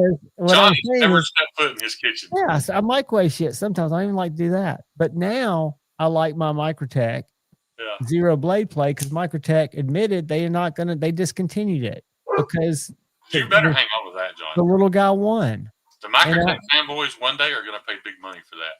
Sure they will. Yeah, I like this knife. I have no doubt that's going to be Yeah, a $1,000 knife one day.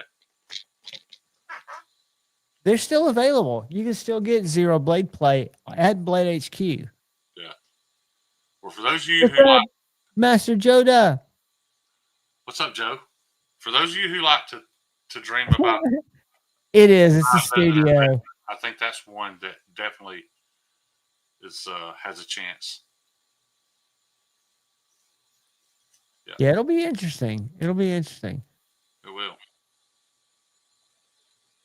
Yeah, I've got I'm about to have an interesting with my landlord. I'm not even going to bring it up, but it's gonna get interesting. I ordered those brass rivets I was showing y'all Yeah, where'd you get those? off Amazon, and I absolutely love this. And I thought about the reason I'm mentioning this, Small company that's using Amazon to sell them. right? And it reminds me of Joe. That little card that Joe sends with a picture of his hands is as cool to me as the product.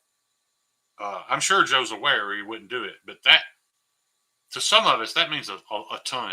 It shows somebody's behind it besides just a big company and a machine. I think Joe's little thank you card is absolute marketing perfection because it's not a picture of Joe's face because let's face it, nobody wants to see that, but it's a picture of the hands that crafted that piece of art that you just bought. I think the better than cardboard's brilliant too. Again, this is my last pitch for $5.99 versus Rusted Knives. Get you a pack of these because what I'll do is I'll pull out like 10 or 12 and then I'll fold them up with some shipping tape just so moisture doesn't get in the bag. They're a win. I get that, Ed. I get it completely. There's a lot of people that can't separate. I go just by the knife.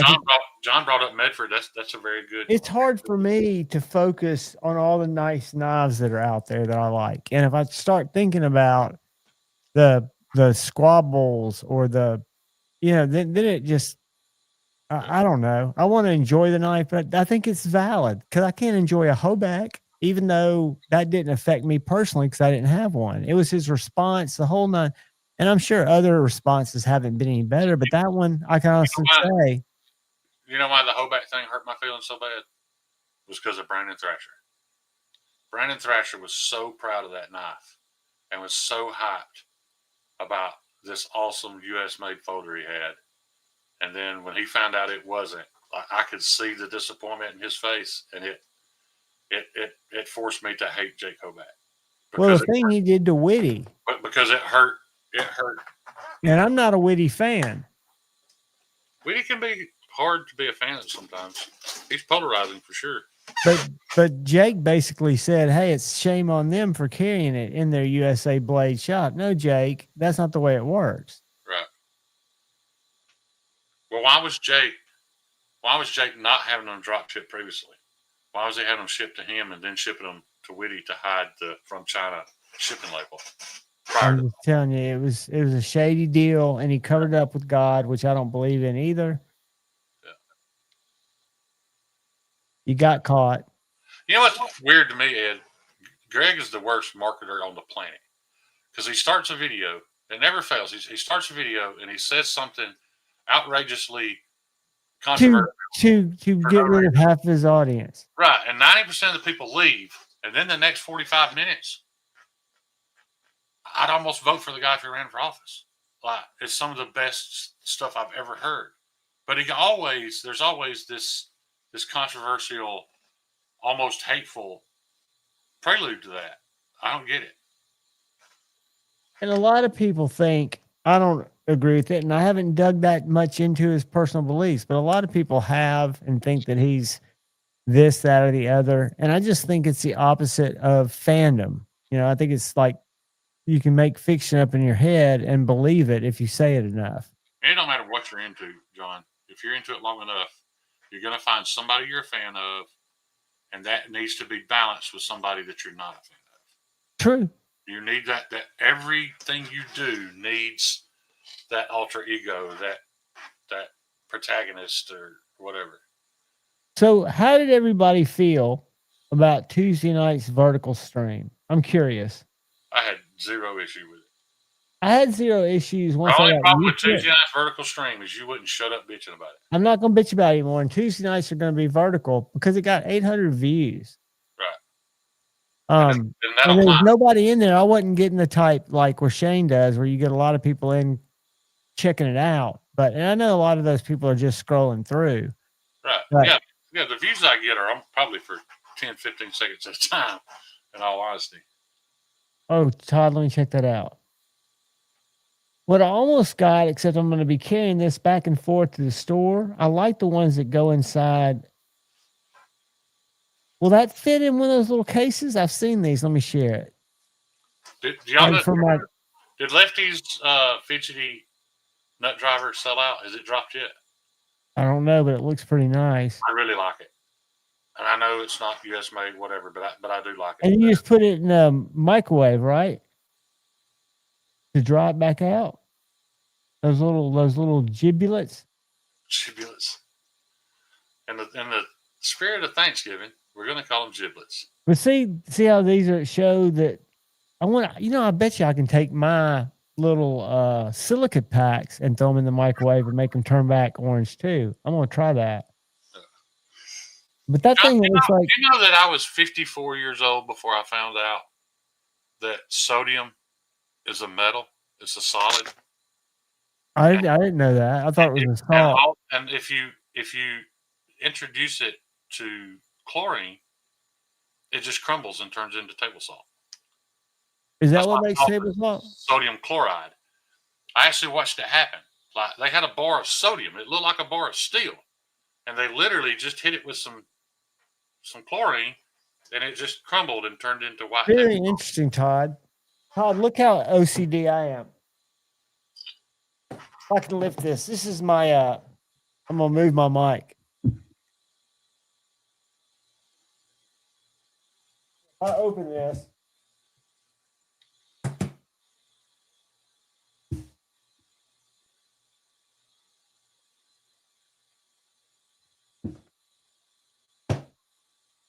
It looks like it's got just shit growing out of it. John does have several. He takes good care of his shit.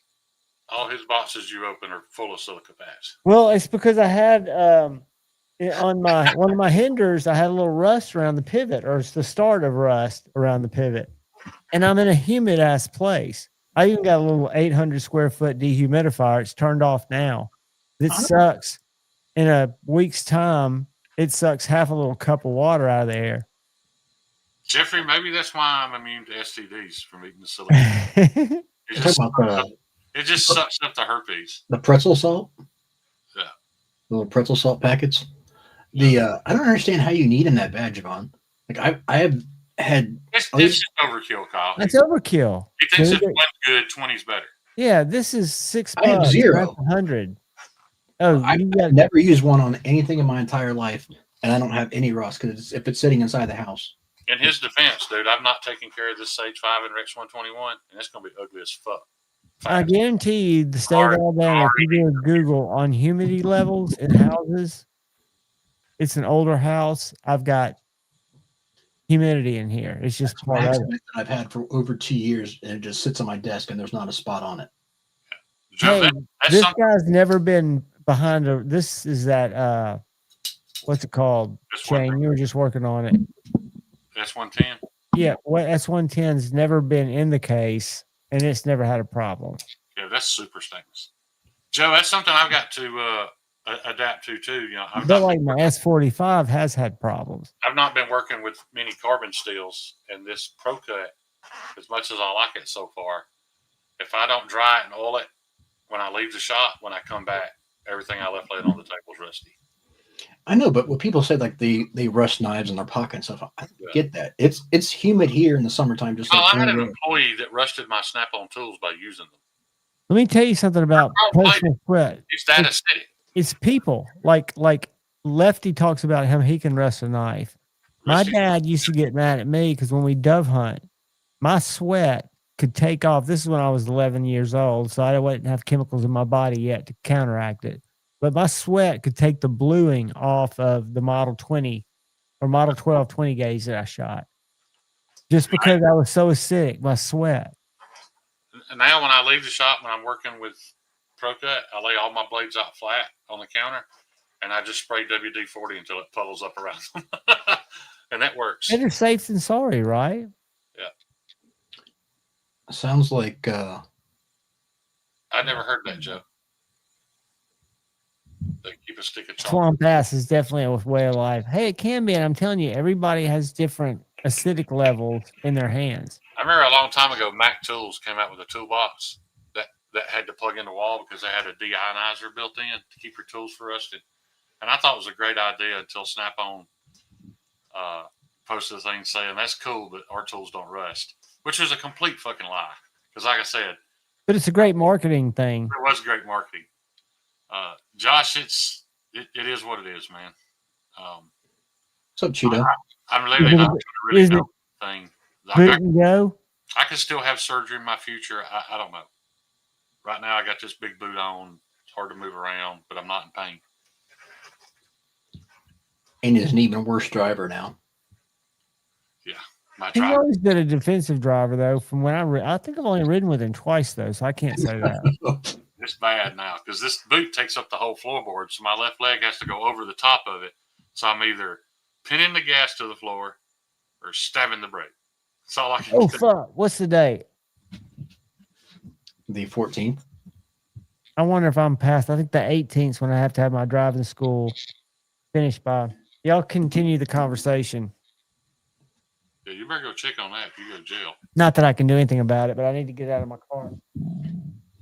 How do you get a ticket if you don't have a car? They probably drove by and saw his Ford and knew exactly what happened and just wrote him a ticket with it sitting in the driveway. It's not like it's going to stop him anyways. He's still going to drive. Oh, yeah. Maybe he'll hit something in the front this time. Joe, I just got into researching pemmican, and I was amazed at how easy pemmican is to make. I didn't realize it was that simple. We should probably all have 20 pounds of pemmican in our closet. Completely off subject, but I figured Joe might be the only person in here who knows what pemmican is. I have no idea what it is. It's just It's meat dried to the point that it crumbles and turns into dust, and then you mix it with beef tallow, and it's shelf stable forever. They found pemmican in the pyramids; it's still edible. That sounds disgusting. It's probably not tasty. I have a feeling it probably tastes kind of like beef jerky. I could be wrong, but November 18th. All right, I got. what did you go driving school for? You don't even have a car. I fucking drove through that stop sign they just put up by my house. Yeah, It was crazy. I should have gotten a warning. Even the police that came to. I've got the law so up and down my ass, you wouldn't believe it. I thought you were going to go to court and get that thrown out. I took my picture, but when I got there, I would have had to stand in line. I didn't have it, except I had it digitally, so I would have had to email it. It would have probably taken me 2 hours of my life. And I said, fuck it. I paid $100 and $180, actually $188.60. so But all I've got a this, complete driving school, 4 hours worth online. That's ridiculous. It is. and you'll do it at 7:47 p.m. Yeah, on the last day. What I'll do is I'll let the stuff play while I'm doing other stuff, hopefully. And hopefully I can pass the test without watching it. Pelican is a pemmican, Sarah Rick. Pemmican. You make it out of these. Look how pretty she is, man. They just got this heifer in. Hey, Puck. And you just take all the cuts of meat, like the tough shit you don't want to eat, and you go past beef jerky though. You dry it until it just crumbles into dust. Yeah, Maddie, we got to leave Sharif's uncles alone. Yeah. Hey, Maddie, who all you got coming on joining tonight? Yeah, where's Sharif been? Been around. I will admit, I don't think Paul Mike and I started off on a very good foot. Not my choice, but I think Paul's he fits. He fits. He fits in with that crowd. He provides something a little different. I'm enjoying Paul being on live streams with him. Yeah, I should be able to stay up tonight. I don't have any snacks. I forgot to stop by and get snacks, and I doubt I'll go out this late. So I'll be up at about Chat GPT. Mm. Oh, Dillery's gonna be on there. Looks like Paul Mike's good people. Yeah. I like Dylan. He's my size. He's normal size people. In the land of Lynchings? That fucking bomb that Dylan dropped the other night in Maddie's when Maddie was showing off his little jewelry box. I missed it. What was it? So Maddie bought this little jewelry box thing to put odds and ends in on his desk. And out of the blue, Dylan comments, and that's a normal size dresser, by the way. That I literally spit water out of my mouth. It was so funny. My torso laughing so fucking hard at that. Because Dylan says so little, but when he does, that's funny. Unprovoked. He was like, and that's a normal size dresser, by the way. That was the For you and me. Of the entire live stream, dude. I died. Well, Dylan and I both had the pleasure of standing next to said Satisfaction. He was a giant. Yeah. Let me share this. Get shareable link. You want me to tell you something that's You're welcome there, Rick. Because in case you didn't know, it was prepping that got me into knives. That's how I landed here. But speaking of, I'm still into being prepared for, the zombie apocalypse, the fall of the government, or maybe natural disasters, whatever. I'm showing you how the sausage is made. Speaking of prepping, how those prep pills going? Those what? Prep pills. My prep pills will knock down fucking 2x4s, baby. Oh, that kind of prep. I forgot there was a such So thing. now I'm transcribing. When I get through with that, what that's doing is that's transcribing my video that I made on that FSD knives. And it'll go broop and it'll spit out like 3 pages of what I said in the video. And then I drop it in Chat GPT with the little script that Miguel uses. Miguel's EDC. Is that an FSD or is that one of those Chris Brown? No, the FSD. I got a feeling. It's that guy that I want you to meet, that Chris, that young guy who made it up here. I've got a video that's going to go live Sunday on that knife. show you how the sausage is made. Uh-oh. No, you don't. Don't come across the soundboard. Come on, buddy. Reach out and slap it.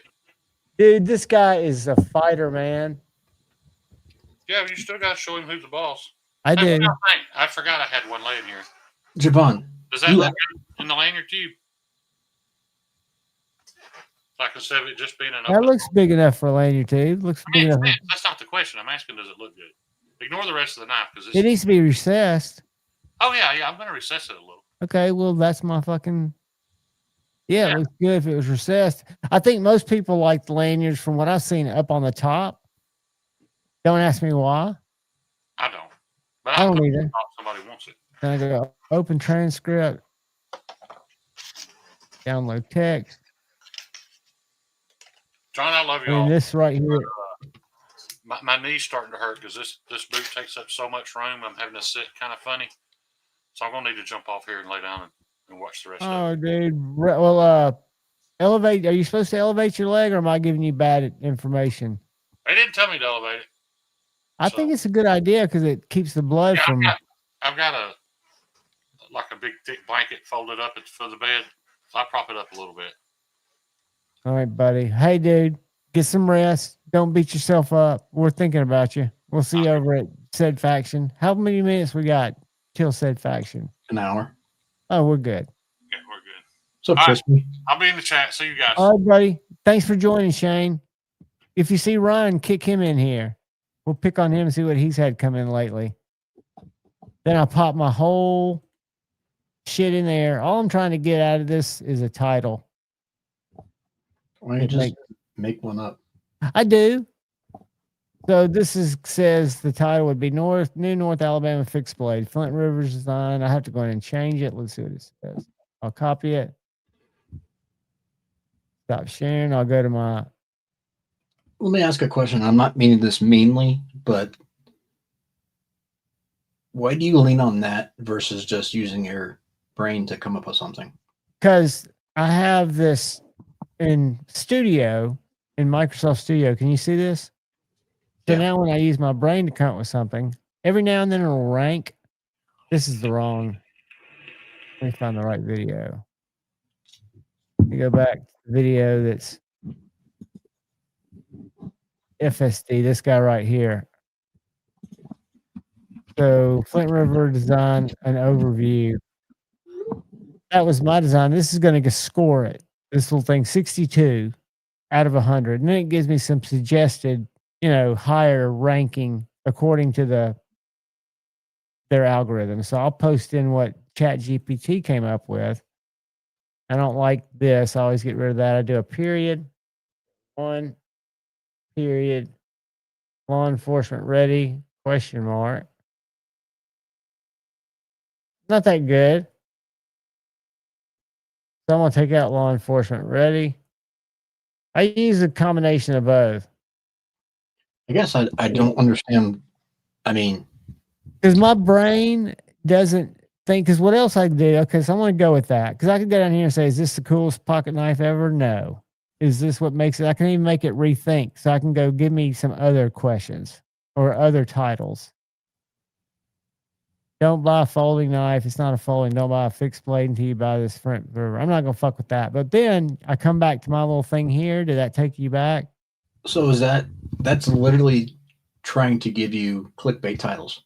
No, it's trying to take a recommendation that said don't buy a fixed blade knife until you see this. What it's trying. Well, that was. I don't use that. ChatGPT that wasn't part of what I put in the script. What I put in the script I was saying that the recommendation was doing that. Right. YouTube. Keep in mind, YouTube wants clickbait titles on all the videos because they want people to stay on YouTube.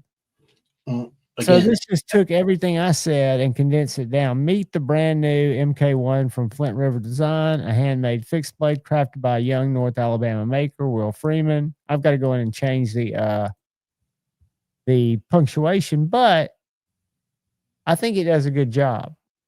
And I think it's not doing anything except keeping me from having to write something that I'm going in and I'm editing it anyway.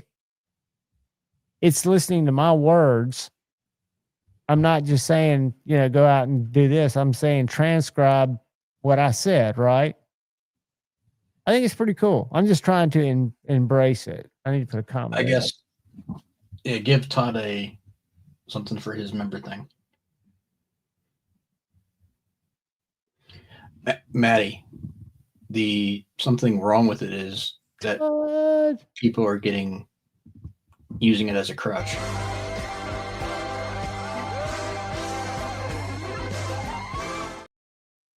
Brother, the reality is, dude, I get emails and I don't respond to them, but I just did sign up to learn about AI. And learning about AI is not writing the code that runs AI, it's the prompts that business owners, that anybody can use to plan their travel itinerary. Things that, yes, you can do if you want to sit down and spend 2 hours doing it, but you can put in a simple prompt into AI and it will do it for you. It's pretty, and then you check it. It's like check but verify, right? Rewrite what you don't like. But it's a tool that I think is here to stay, and I'm finding it useful in little ways. So let me ask this.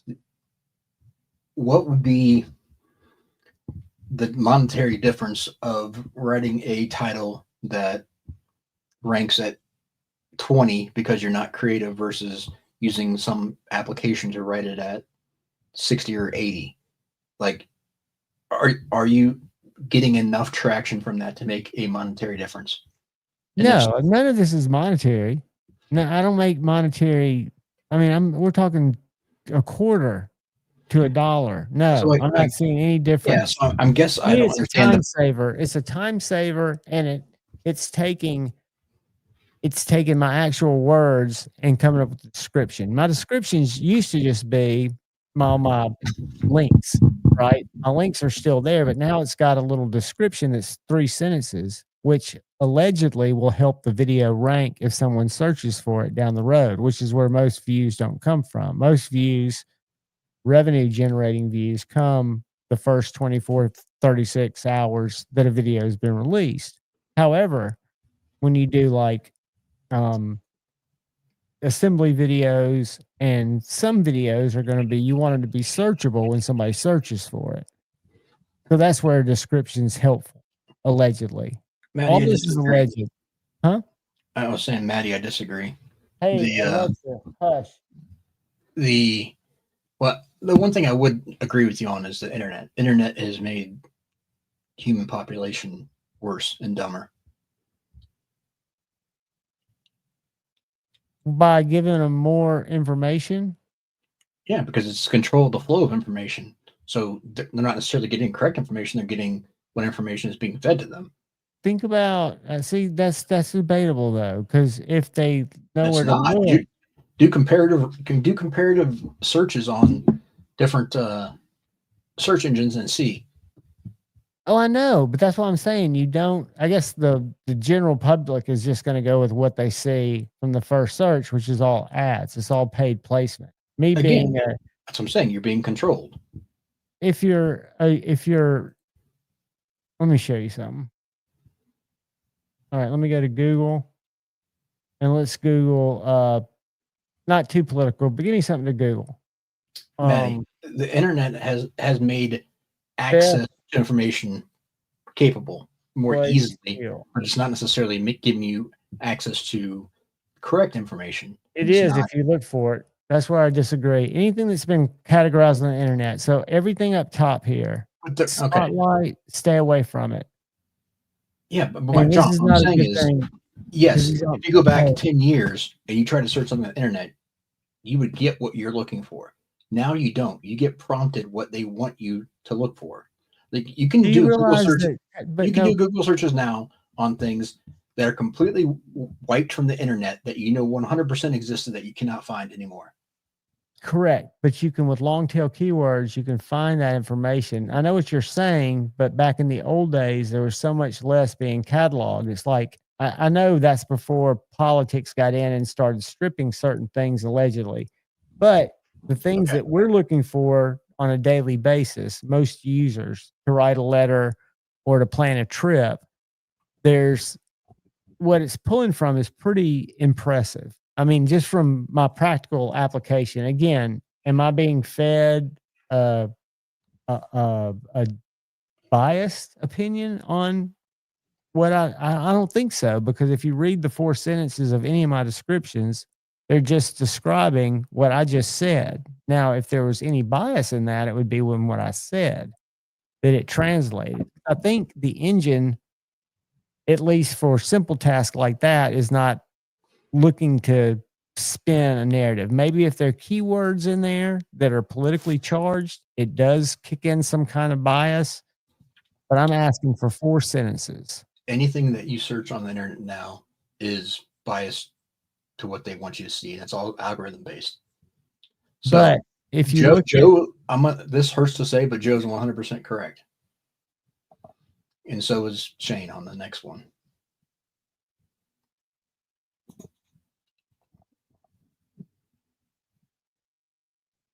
You got to know what you're looking for. I'm telling you, the internet has helped me learn things like putting a muffler on a lawnmower that I wouldn't have been able to even think about doing.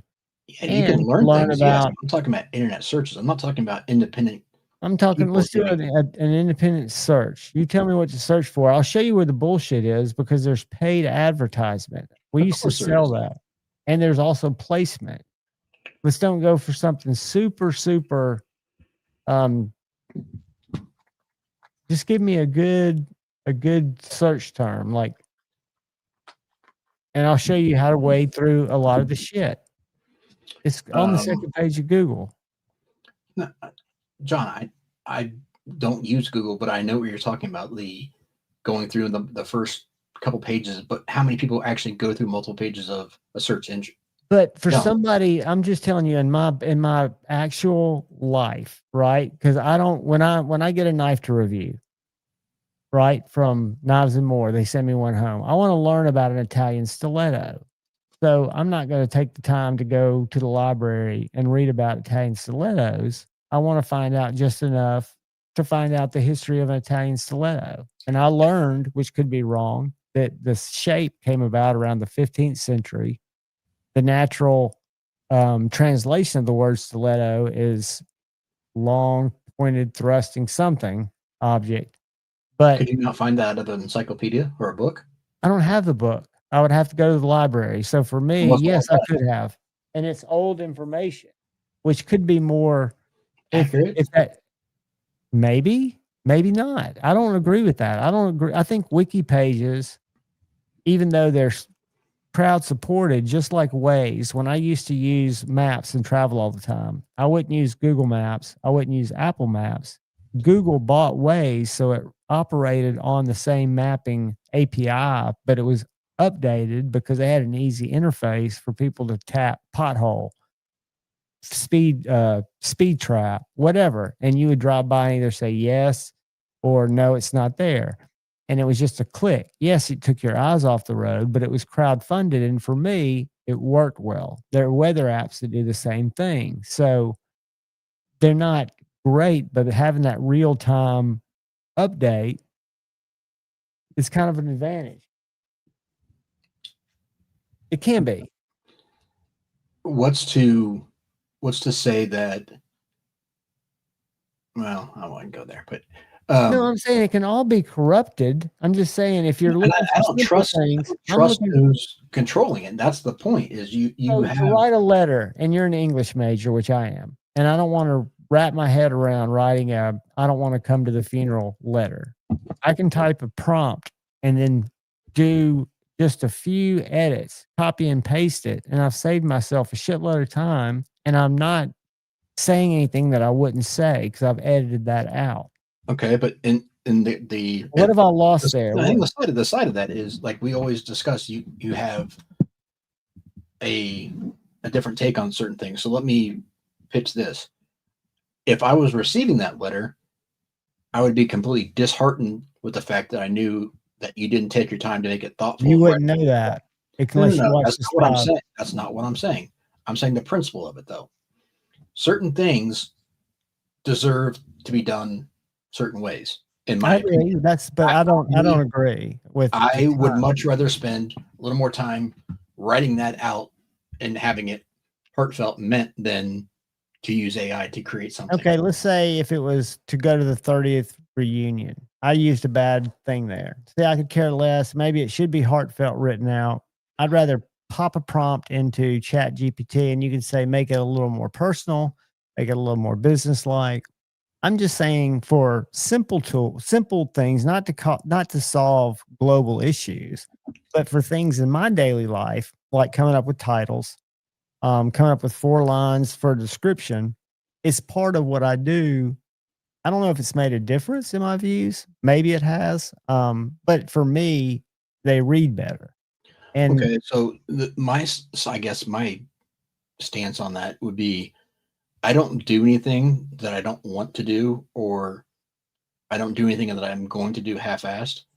And I'm not saying that AI is always half-assed, but to me, if I'm going to put the effort into doing something, I'm not going to write a letter or a correspondence to an email even to someone and be like, hey, I'm not coming to a 30th reunion or whatever. If I wanted to go to a reunion, I would go. I'm not going to write a letter telling them I'm not coming.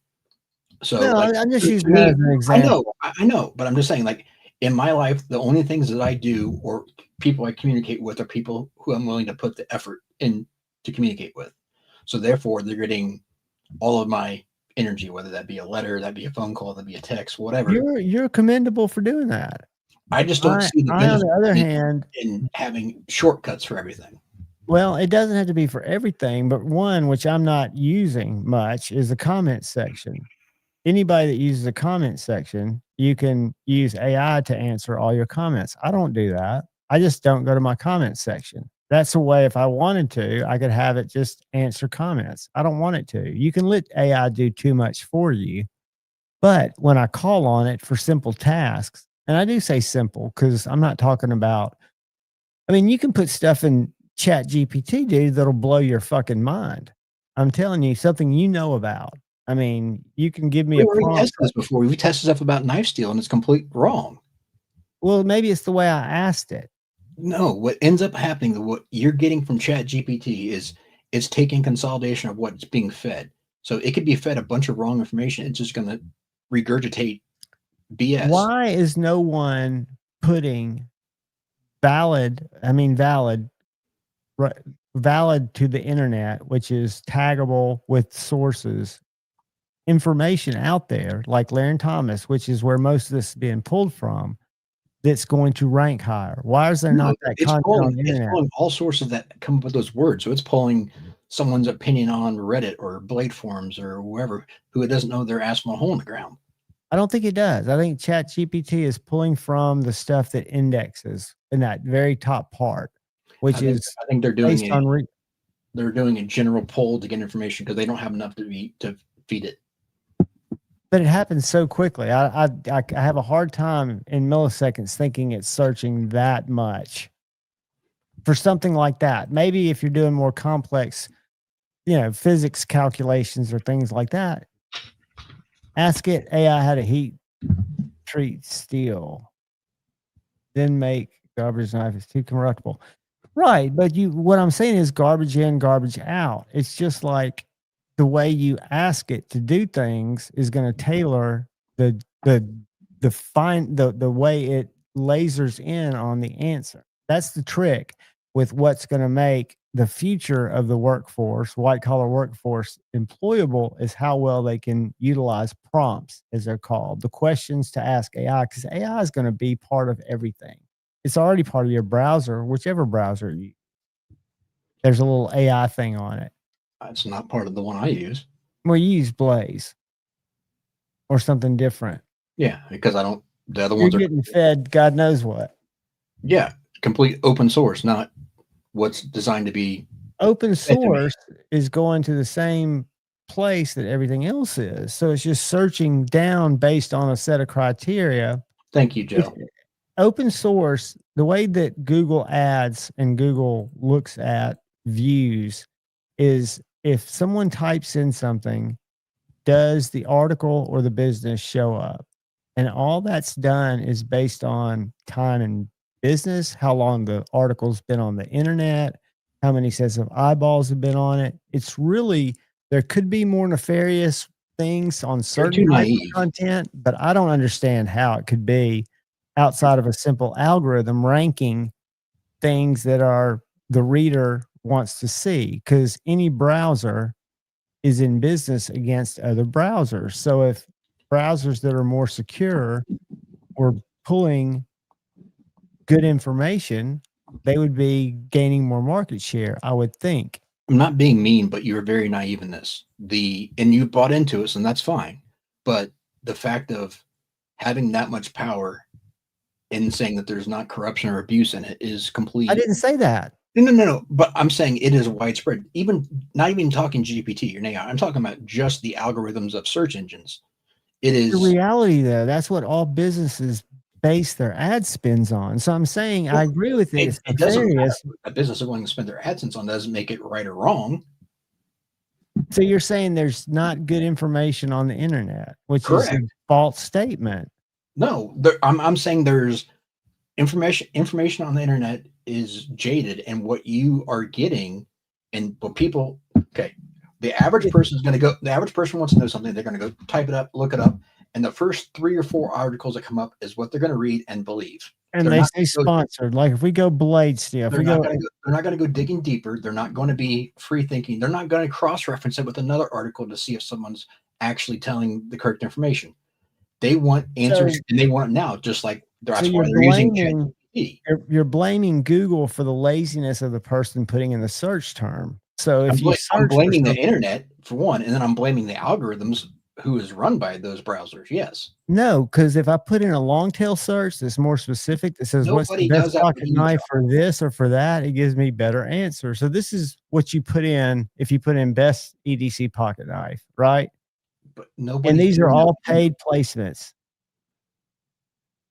These are all ads. Benchmade, Clever Hiker. But if you scroll down under the videos, hide sponsored results, and go to page 2, you're going to see Blade HQ. You're going to see all these different links because everybody's giving their opinion. But if you go up here and you say best EDC pocket knife for city package opening, it's going to give me a bunch of box cutters.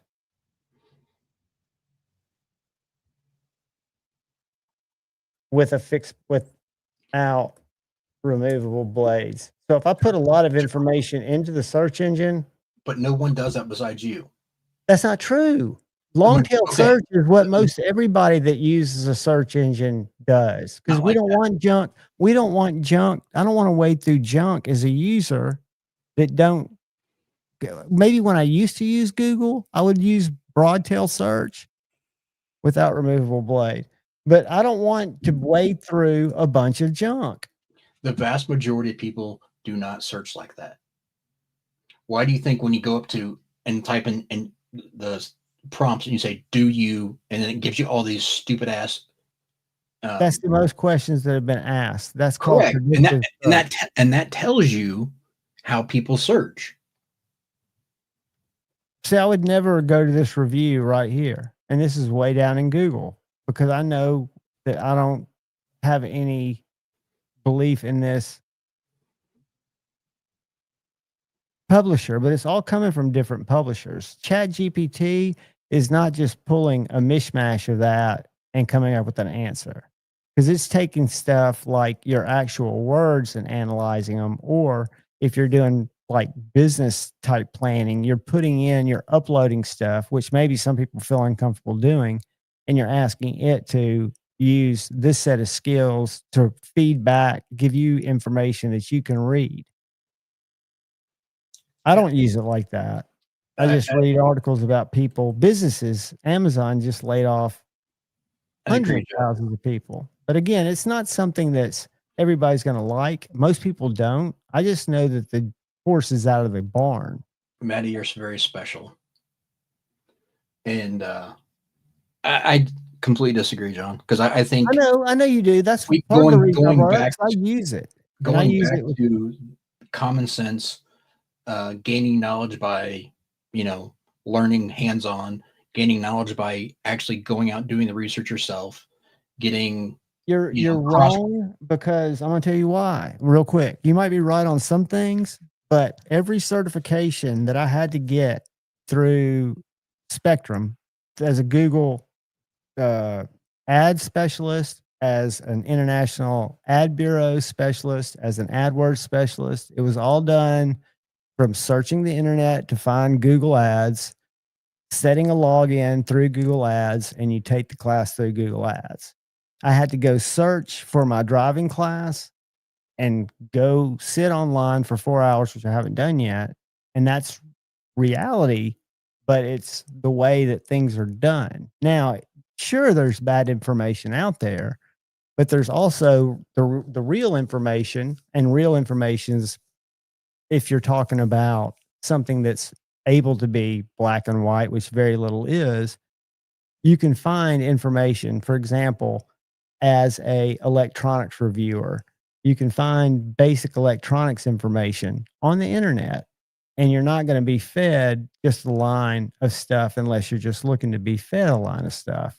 Okay, so let's do a couple things here. One, I respect what your certifications were, and I think, I've had, not to like what you did because you were specialized, but I've had SEO training as well too, and I get why there is the prompts, the search words, all of that behind the scenes. What I'm saying is, though, the ad side of it has nothing to do with whether or not the information is correct or not. No, of course not. It's driving. So by saying that this is the way that someone searches doesn't mean that they're getting the correct information.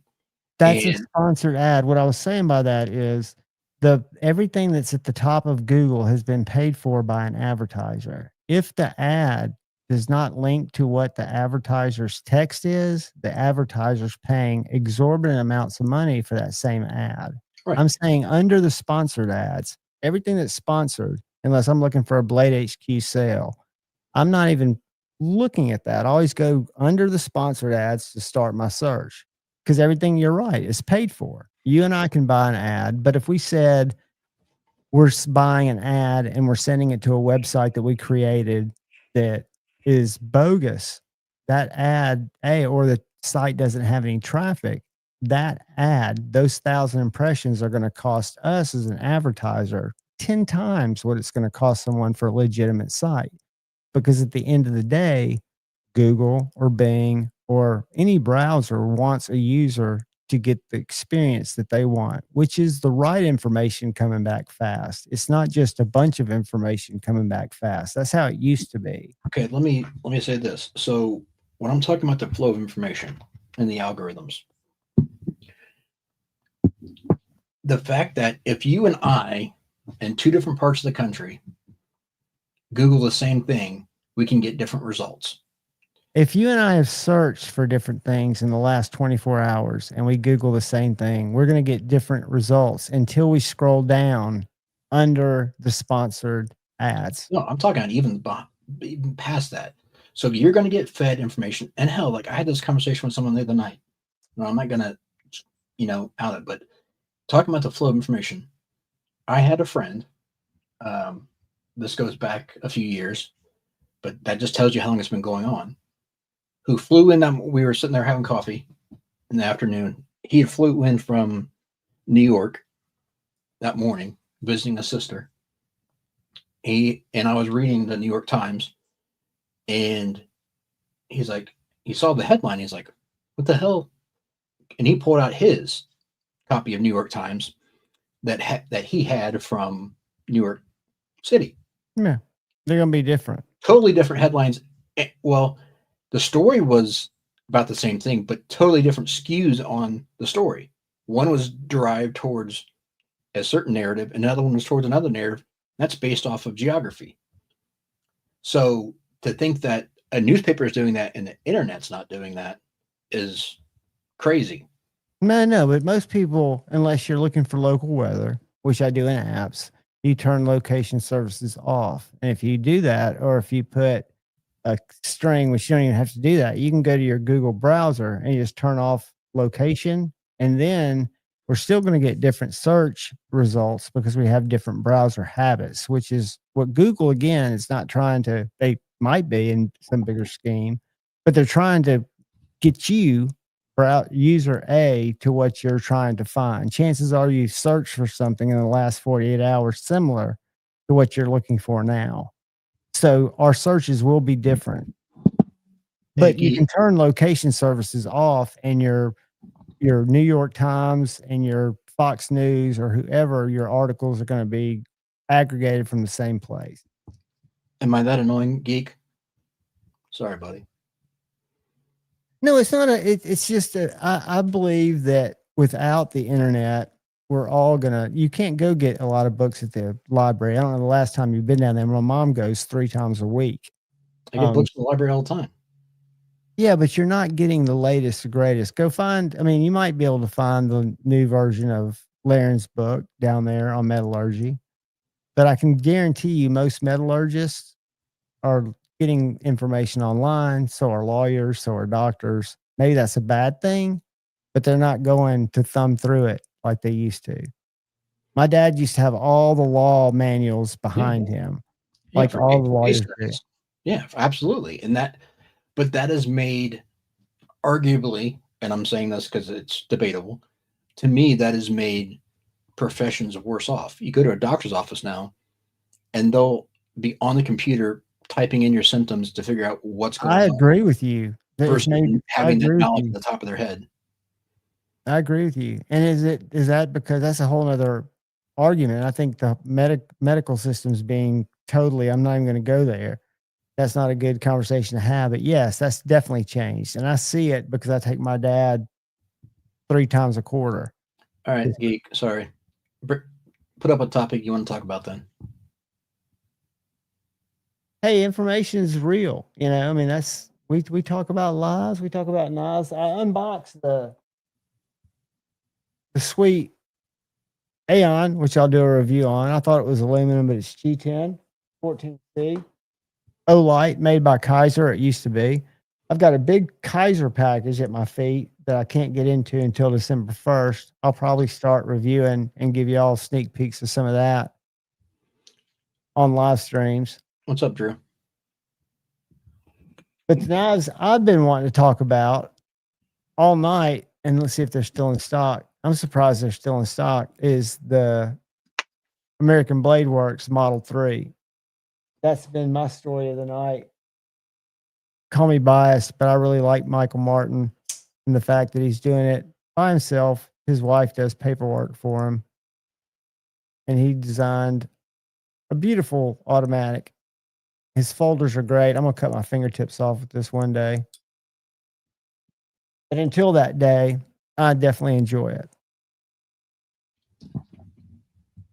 I don't think it has anything to do with price. Like I don't have any issue with something I think costs less than $300. I'm not sure where that.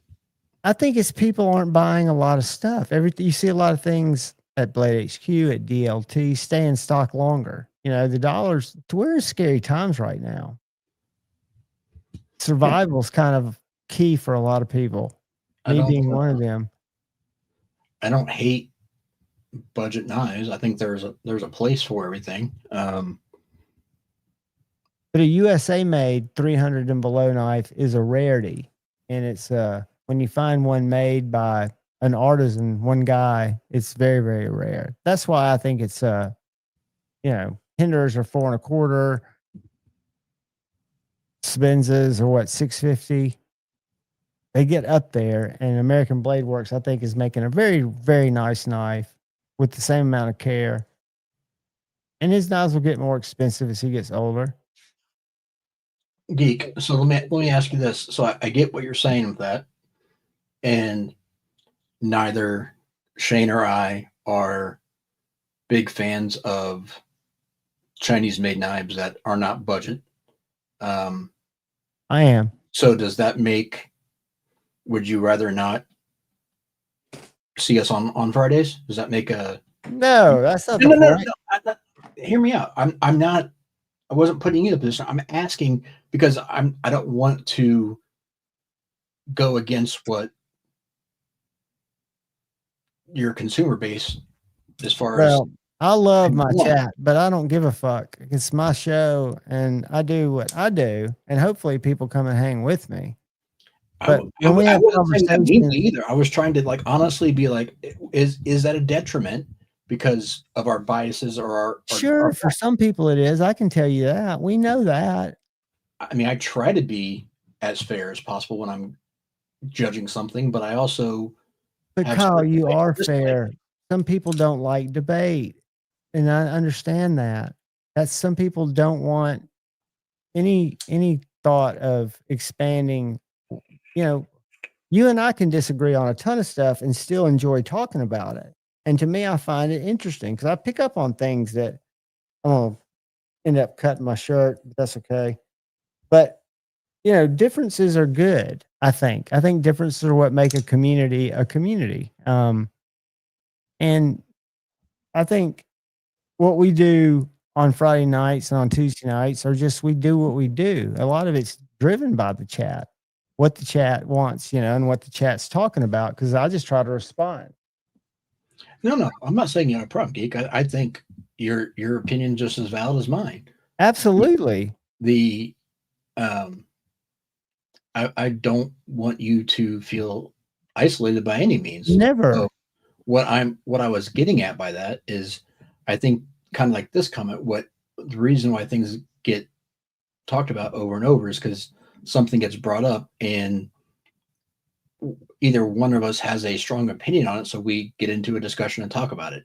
I don't think that we're trying to beat a dead horse. I think it just gets brought up and we discuss it. I don't think about these things outside of the live. Like I could care less about most of these companies we're talking about.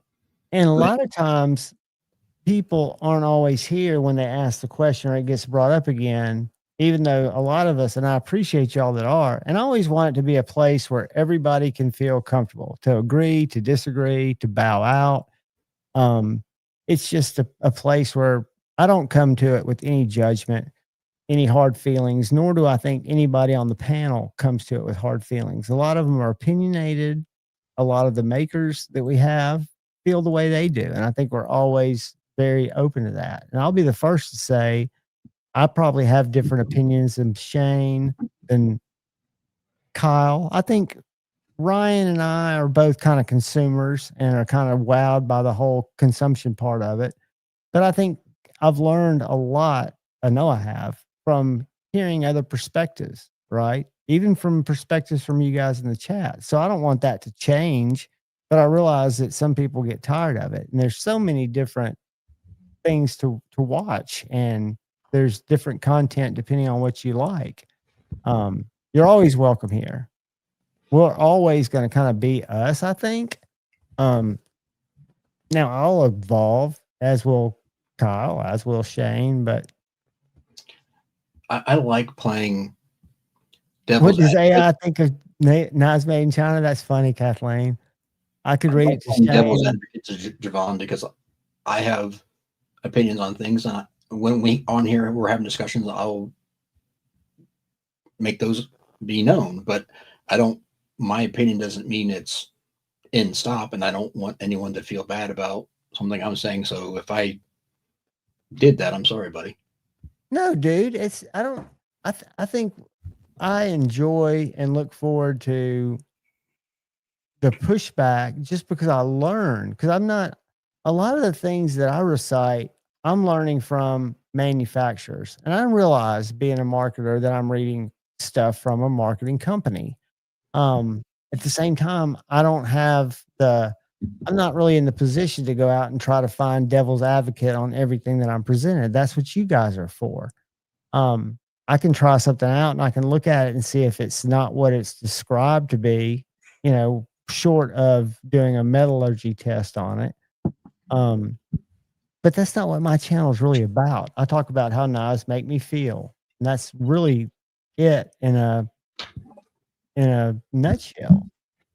Geek, that's fair. And I've been the first one to publicly claim this and say it, that I don't watch knife content because knives don't do anything for me anymore. I don't really care.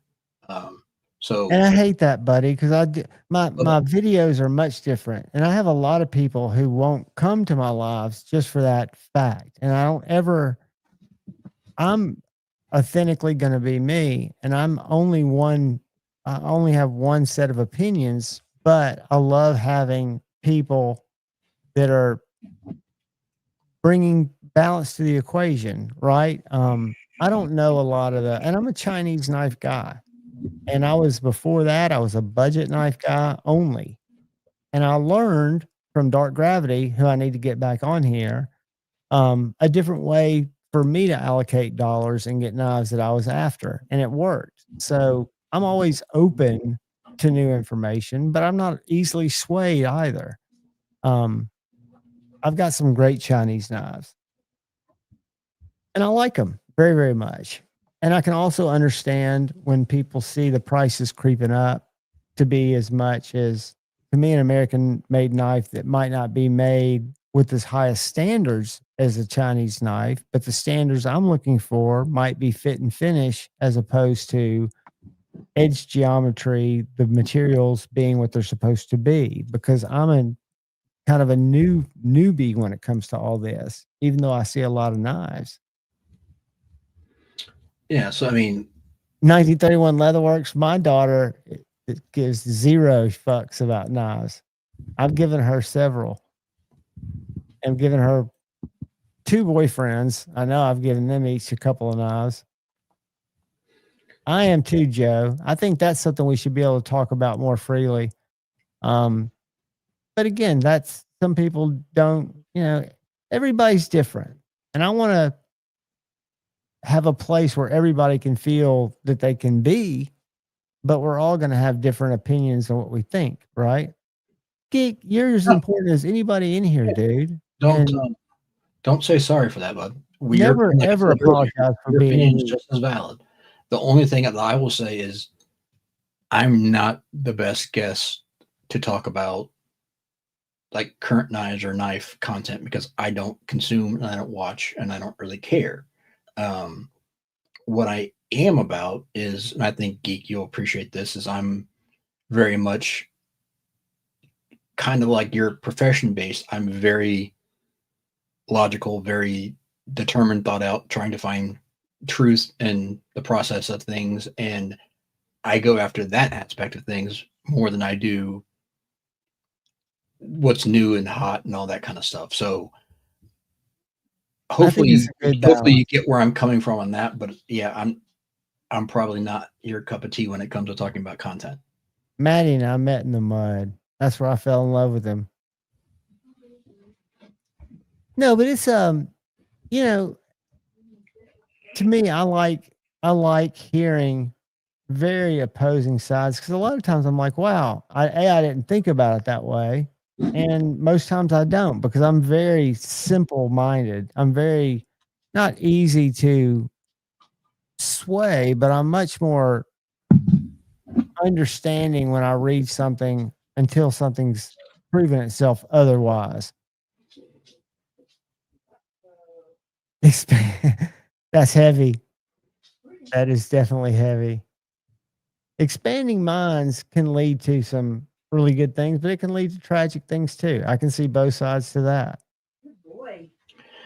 Yeah, there's part of that as far as the car appeal, but it's also the more you learn about the industry behind the scenes and the people, the less you want to be involved and become jaded. So that is partially why I back away.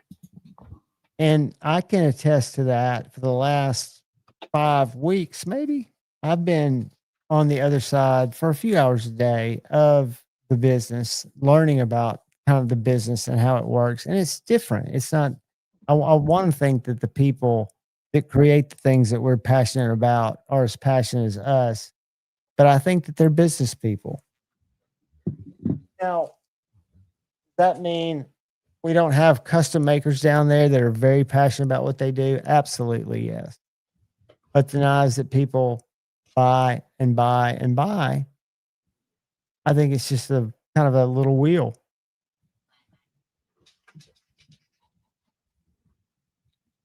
Yep.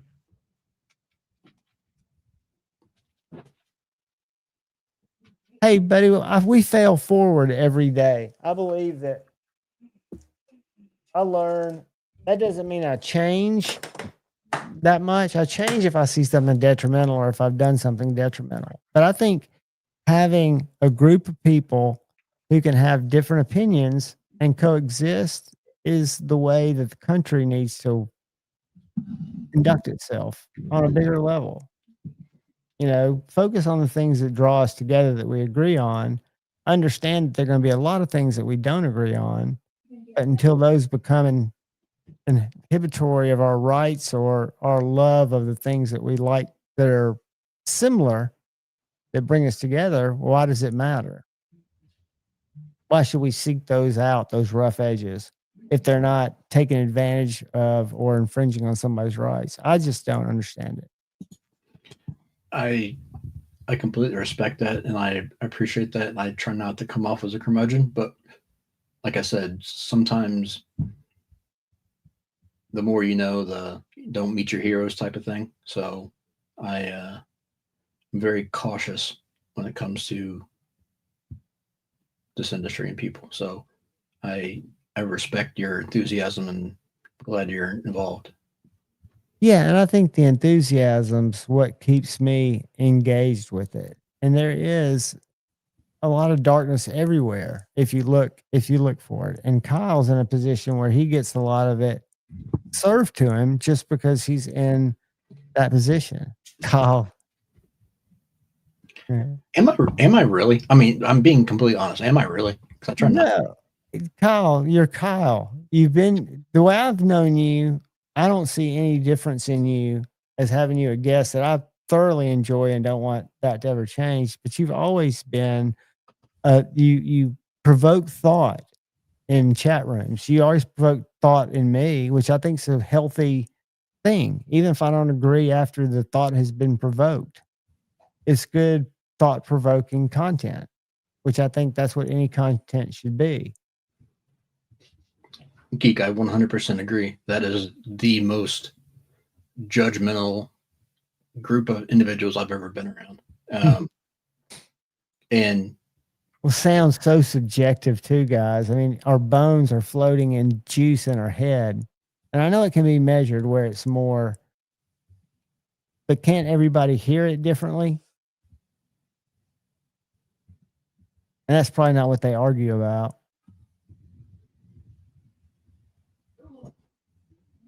well, I mean, and that's something maybe I need to look inward on. I try not to be that way, but I try to be a realist, and I try to be. And Kyle, I think people are fucking with you. And the reason why I am so harsh on certain subjects and brands and so forth is because I'm trying to protect the people that are coming into it that are new, like Geek or like, you know, whoever else that may be new to the industry, and not lead them astray like someone who just wants to sell them something. So in my mind, I'm maybe being harsh because I'm trying to protect people when I really maybe should just let them fail on their own, but I don't want to see them go through the same mistakes that I did and fall in that same trap. Which is a great segue to this little QR code you see up here to the top left of the screen, maybe the right, depending on how you're looking at it. That's a link to my Beacons affiliate links. They're tried and tested by me. So if you believe in me, I can assure you the people represented there are good. And we have a guest. I had to jump in because Kathleen asked an awesome question. She asked, what does AI think about Chinese knives? So my exact question was, opinion on Chinese-made knives. I'm not going to read it. How did you ask it?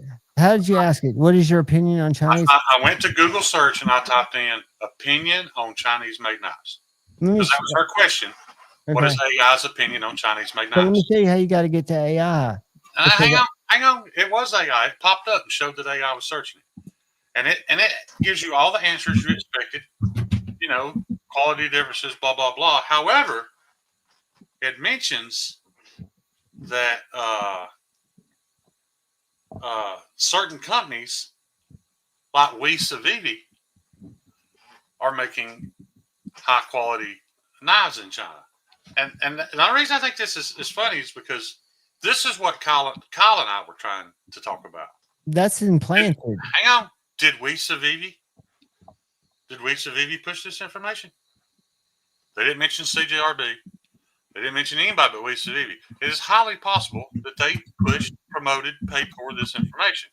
That's what Kyle and I was talking about. However, in your defense, John, I asked for an opinion. But that's where AI gets in my defense, I'm going to share something real quick.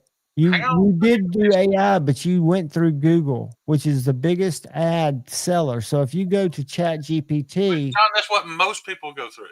But that's not using AI. Using AI is using an AI program. I'll log into it. It was AI. It popped up and said AI and had a little spinny thing, and it gave me the answer. But it's doing it through your browser, which knows your history. What's the question? What's the question? What is the question Kathleen asked? What do you think about Chinese-made knives? No, I just told you. I typed in the exact word. You typed it into Google. Opinion. I'm typing it. No, I typed in opinion on Chinese-made knives. Those exact words. No, that's not what I typed.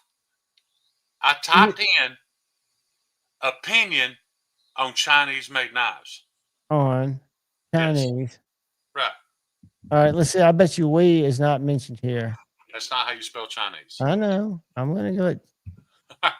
AI spell checker. Listen, I'm not trying to prove you wrong, because what I'm telling you is the very first word I typed was opinion. And that's right. So let me finish. That's where the internet gets dangerous if we let it affect our opinions. What you were talking about is you typed in something factual and asked, how do I change a carburetor on a lawnmower? That is the part of the internet that is awesome. That is super helpful. But if you start depending on things like for things like that, you start depending on it for everything, and that's where we lead to asking Google. Well, this is not Google. This is Chat GPT. I get it. Who owns Chat GPT?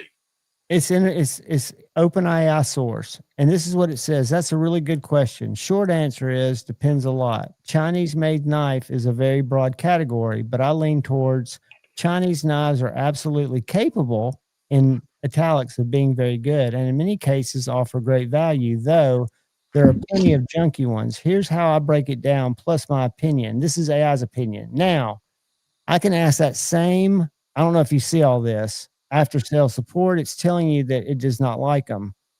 I can go.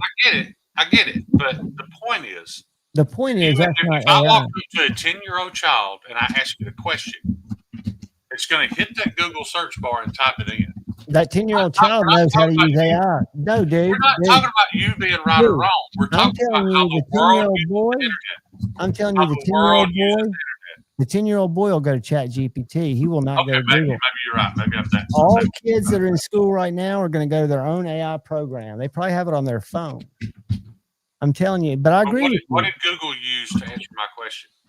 It used everything. If you look, when you go down there, that Civivi is probably bold. It says, what does that say? Is it not bold? It's Civivi and we, not bold. What does it say? I'm reading it. It's Google. I can't read it. I can't read it.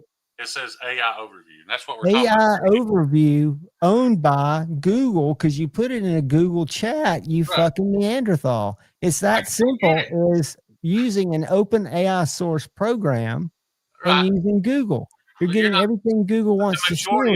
The majority of us use Google. That's what we were talking about. Is the we that are 50 plus baby boomers, maybe, but most people that are in the AI revolution, which is not me, people my age, I'm just trying to learn about it. Hats off to you, John, for using Chat GPT instead of Google. That's the most basic bitch one. Most people tell me I'm using the wrong AI. There's so many open source AI that's not so think about this. So we're both admitting that we use two different AI sources and we got two different answers. Not the basic information. You got some Civivi we propaganda thrown at you. No, I asked an opinion, and we got two different opinions because you just said yours was it didn't care for them. No, so it says the opinion. The opinion is short. That's why we're more ignorant than we've ever been. With all this. Short answer. It depends on a lot. Chat GPT wants me to give it more information. Chinese-made knives is a very broad category, is what it's telling me. But I lean towards I'm not Chinese trying to prove knives. you wrong. I'm talking about this is why Kyle and I feel the way we do about Shane, it. if you and Kyle talk to two metallurgists, they're going to give you two answers on the same fucking steel. Never It happened. might be. It That's might never be. happened. I've checked my recipes every time I'm not talking about recipes. I'm talking about an answer to a broad question. You said a recipe. That's the only question and the only answer that exists. Okay, give me that question. I'm going to answer ChatGPT. What would you ask Laren? A specific question, not just a broad question that you'd ask a metallurgist. I just type in heat treat protocol for Pops Pro Cut. That's exactly what I would type in. Javon, you're also discrediting Google, but where is ChatGPT getting a lot of its information from? It's getting it open source. A lot of it comes through Google generated topics. You're attacking this from the wrong side, John. I'm not trying to prove you wrong. I'm showing you why me and Kyle and a lot of people in the comments don't trust it, because we just people in the comments might not trust y'all, is what I'm saying. I'm saying you've got to have balanced sources. Heat treat protocol for pro cut. Though. No, most people aren't. They're not checking 5 different sources. I'm not saying you have to. Because like my phone came programmed with this Google search bar. So out of laziness, that's what I typed. That's because Google, that phone was also sold to you by a Chinese company at a subsidized rate to give you what they want to give you. You of all people should know that shit. Right, which is dangerous. That's the point. All right, listen to this. You're wrong. First, it says, "What is Pops Pro Cut?" Listen, Neanderthal, real quick. Pops Pro Cut is a low alloy, high carbon steel.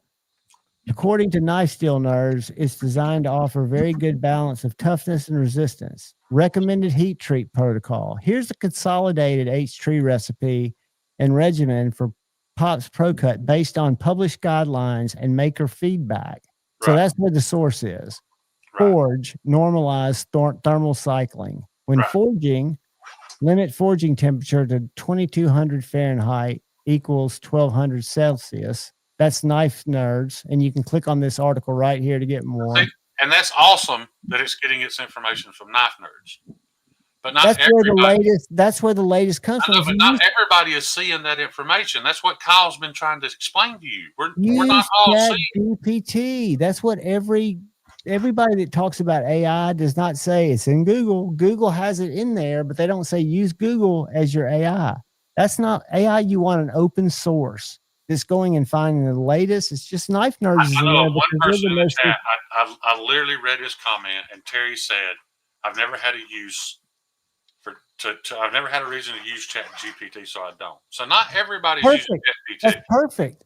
The point is, as a whole, it's the internet and it's AI, and it is supplying different answers to different people. Okay, so if I go to Google, you're assuming everybody that's not a Neanderthal and an idiot.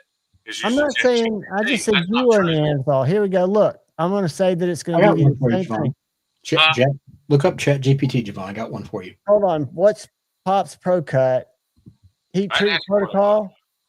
Yeah, I'm just typing it in Google. What'd you say?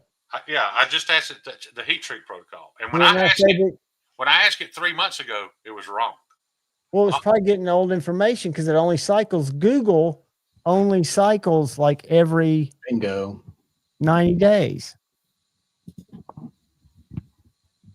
I don't know if that's accurate, but that's AI. That's coming from Google's AI. Now, if that was politically charged, I'm sure it would be. Google has no reason. John, it was just an example. Nobody's saying you're wrong. Look at it. Read this. What I typed in is, can 8670 be oil quenched? Yes, 8670 can be oil quenched, and it's common and effective method for heat treating. Do you know what happens if you heat treat 8670 in an oven and then dip it in oil? It is a needle. I would think it catches on fire. It's non-hardened steel. So where's the source? Google being the most popular search engine, that's who I ask, and it's dead wrong. It's a search engine. Hang on, you type it into ChatGPT and ask ChatGPT. I'll be happy to. And in the future, I want you to, because there's not a wrong answer. I'm going to. But if you're going to use AI, remember Google is a search engine. So it's pulling answers, but It it's says not. AI overview, but What there's was the no- question? What was the question? I typed in exactly can Can 8670 8670 all in 86 8670 okay be all quenched. be oil quench. Let me before I even push enter, I'm gonna let you look at how I wrote it. No, I'm sorry. I said that wrong. Air quenched, not oil quenched. Can it be air quench? Hold on. Kathleen, he wants to hear what he wants to hear. You talking about me? Yeah, it's okay though. No, I'm just saying that there's information comes from a lot of places, and you can't say that all information that comes from online is not good information, or you're not getting it from anybody except someone who's giving you their If opinion. one source tells you one thing and another source tells you another, then it's not dependable information because All right, it says clarification. Me- ChatGPT wants to clarify it. It says a user question about 8670 likely refers to steel's designation or alloy. I'm unsure. Hold on. It stopped. I'm going to have to retype it because it stopped. It was unsure of that question. Here it is. Hold on. I bet if we all typed it in and we all used No, there's no common steel grade 80670 that's known to be reliably air quenchable. Two likely possibilities for what to do. If you actually meant 8670, is that what I meant? Yeah, that's what you meant. Okay, a common SAE knife steel people ask about 8670. See, here is I not, asked if it can be plate quenched, and it says yes, which is also completely wrong. Okay, can 8670 be plate quenched? Yeah, ask ChatGPT if it can be plate quenched. Can 8670 steel be plate? Or Jeffrey, you're completely correct.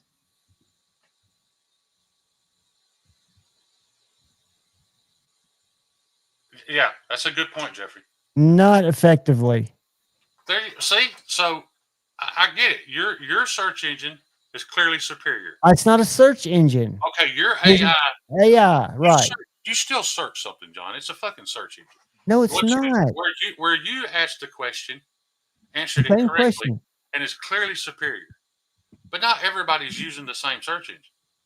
Wait, that was mine and Kyle's point. It's not that it's all wrong or it's all evil or it's all pig forward. It's all evil. I will say that. But a lot of it is. What I'm saying is, that's why we're more ignorant now than we've ever been. Their search, if people would just read past the headline, which they're not going to, it's not the search engine, it's what's below it. And ChatGPT is just one.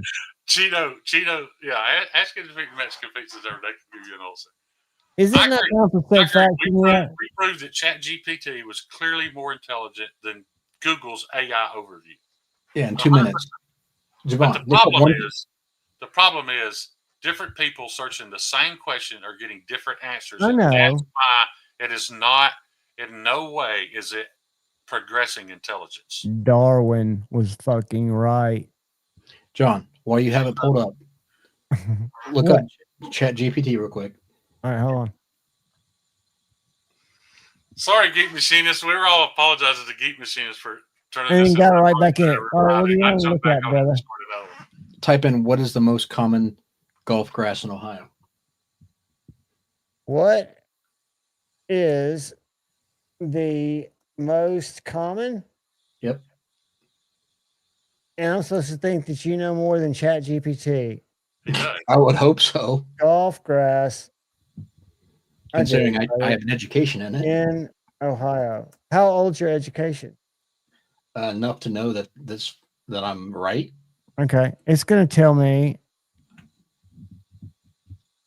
Great question. There's not one common grass. It depends on parts of Ohio. It depends on whether you're talking greens, fairways, or rough. But I can give you a breakdown what's very common in Ohio. A cool season climate and which species you're likely to see. Bent grass, Kentucky, it's not giving me one. And it tells me where it comes from. Well, I'll tell you this, John. You've convinced me that I probably should start using ChatGPT instead of Google's AI overview. And this is not even the plus. I use the free version. Okay, so What were the options it gave you? It says it says I need to give it more shit. So it says basically, hold on, let me get back down to it. Great question. There isn't just one most common grass. Which ones does it say? Are you talking about fairways, greens, or rough? It says common golf courses. It just gives me the common grass. Yeah, we see it. Bent grass, Kentucky bluegrass, perennial, ryegrass, tall fescue, annual bluegrass. It tells you where. It says it can look like a weed, and it says the source. This is a course fact. Okay. I was curious because I Googled, you look it out on Google, and it says Bermuda, which is complete and utter bullshit. It is bent grass. I don't see Bermuda anywhere in here. Right. Yeah. So we're both on the internet. You're both on the internet getting two different answers.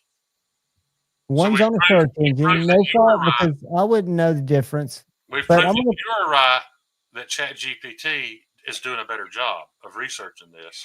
And we've proved that Kyle and I was right by saying that the information. Yeah, I'm not saying it's a right, wrong, gotcha thing. I'm just going to drop a link. You were. You called me a Neanderthal. No, I said, hey, I want to do this. I want to take a second to apologize because I think I did call you a Neanderthal, not people like you. Right. But you're not a Neanderthal. You're one of my best friends, and I value your Neanderthalism. You're Neanderthal-like way. I'm a little bit of a Neanderthal. You're correct. But ChatGPT is what I use, and most people that use AI say that that's dated. Palmer, no, you don't. But I use it for very basic stuff. That ChatGPT told you it got its information from Nice Still Nerds. That impressed me. Because clearly Google did not. Where did it get it? Google probably has it made up these answers, and it's feeding them these answers to millions of people every day. And Google, whether you want to believe it or not, lots of people are still using Google search. You can have a brand new website that's the greatest website ever that sells knives, let's say, and Google will not know you exist for about a year. Let me tell you my example, John. For the last month, I have been inundated, constantly barraged. Spell that. With articles. I know, Kathleen. Trying to convince me that this particular country in the Middle East is evil. I've not searched for it. I haven't done anything to promote that. And I'm constantly seeing it. Who's paying for that? That is the big question. Who's pulling the strings? That's why it's I agree with you, Shane. That's and ads, and I'm in the ad business, but it's invasive the way when I was there, which was 2 years ago, were able to target an ad to Shane versus Kyle, not knowing it was Shane versus Kyle, just knowing what they were likely to react to because of what their past internet behavior. My search engines are inundated with hot dog and mustard ads. But I'm not interested. It's only like that because I sent Maddie a couple of memes. And now I see it every day. Just like you guys, for a month, got midget videos. Speaking of, Maddie's on right now. So I love all y'all. Everybody, peace. Oh, yeah. Thanks for hanging out. Yeah, we're out because it's Maddie time. We're going over there. Right. See y'all. Love y'all.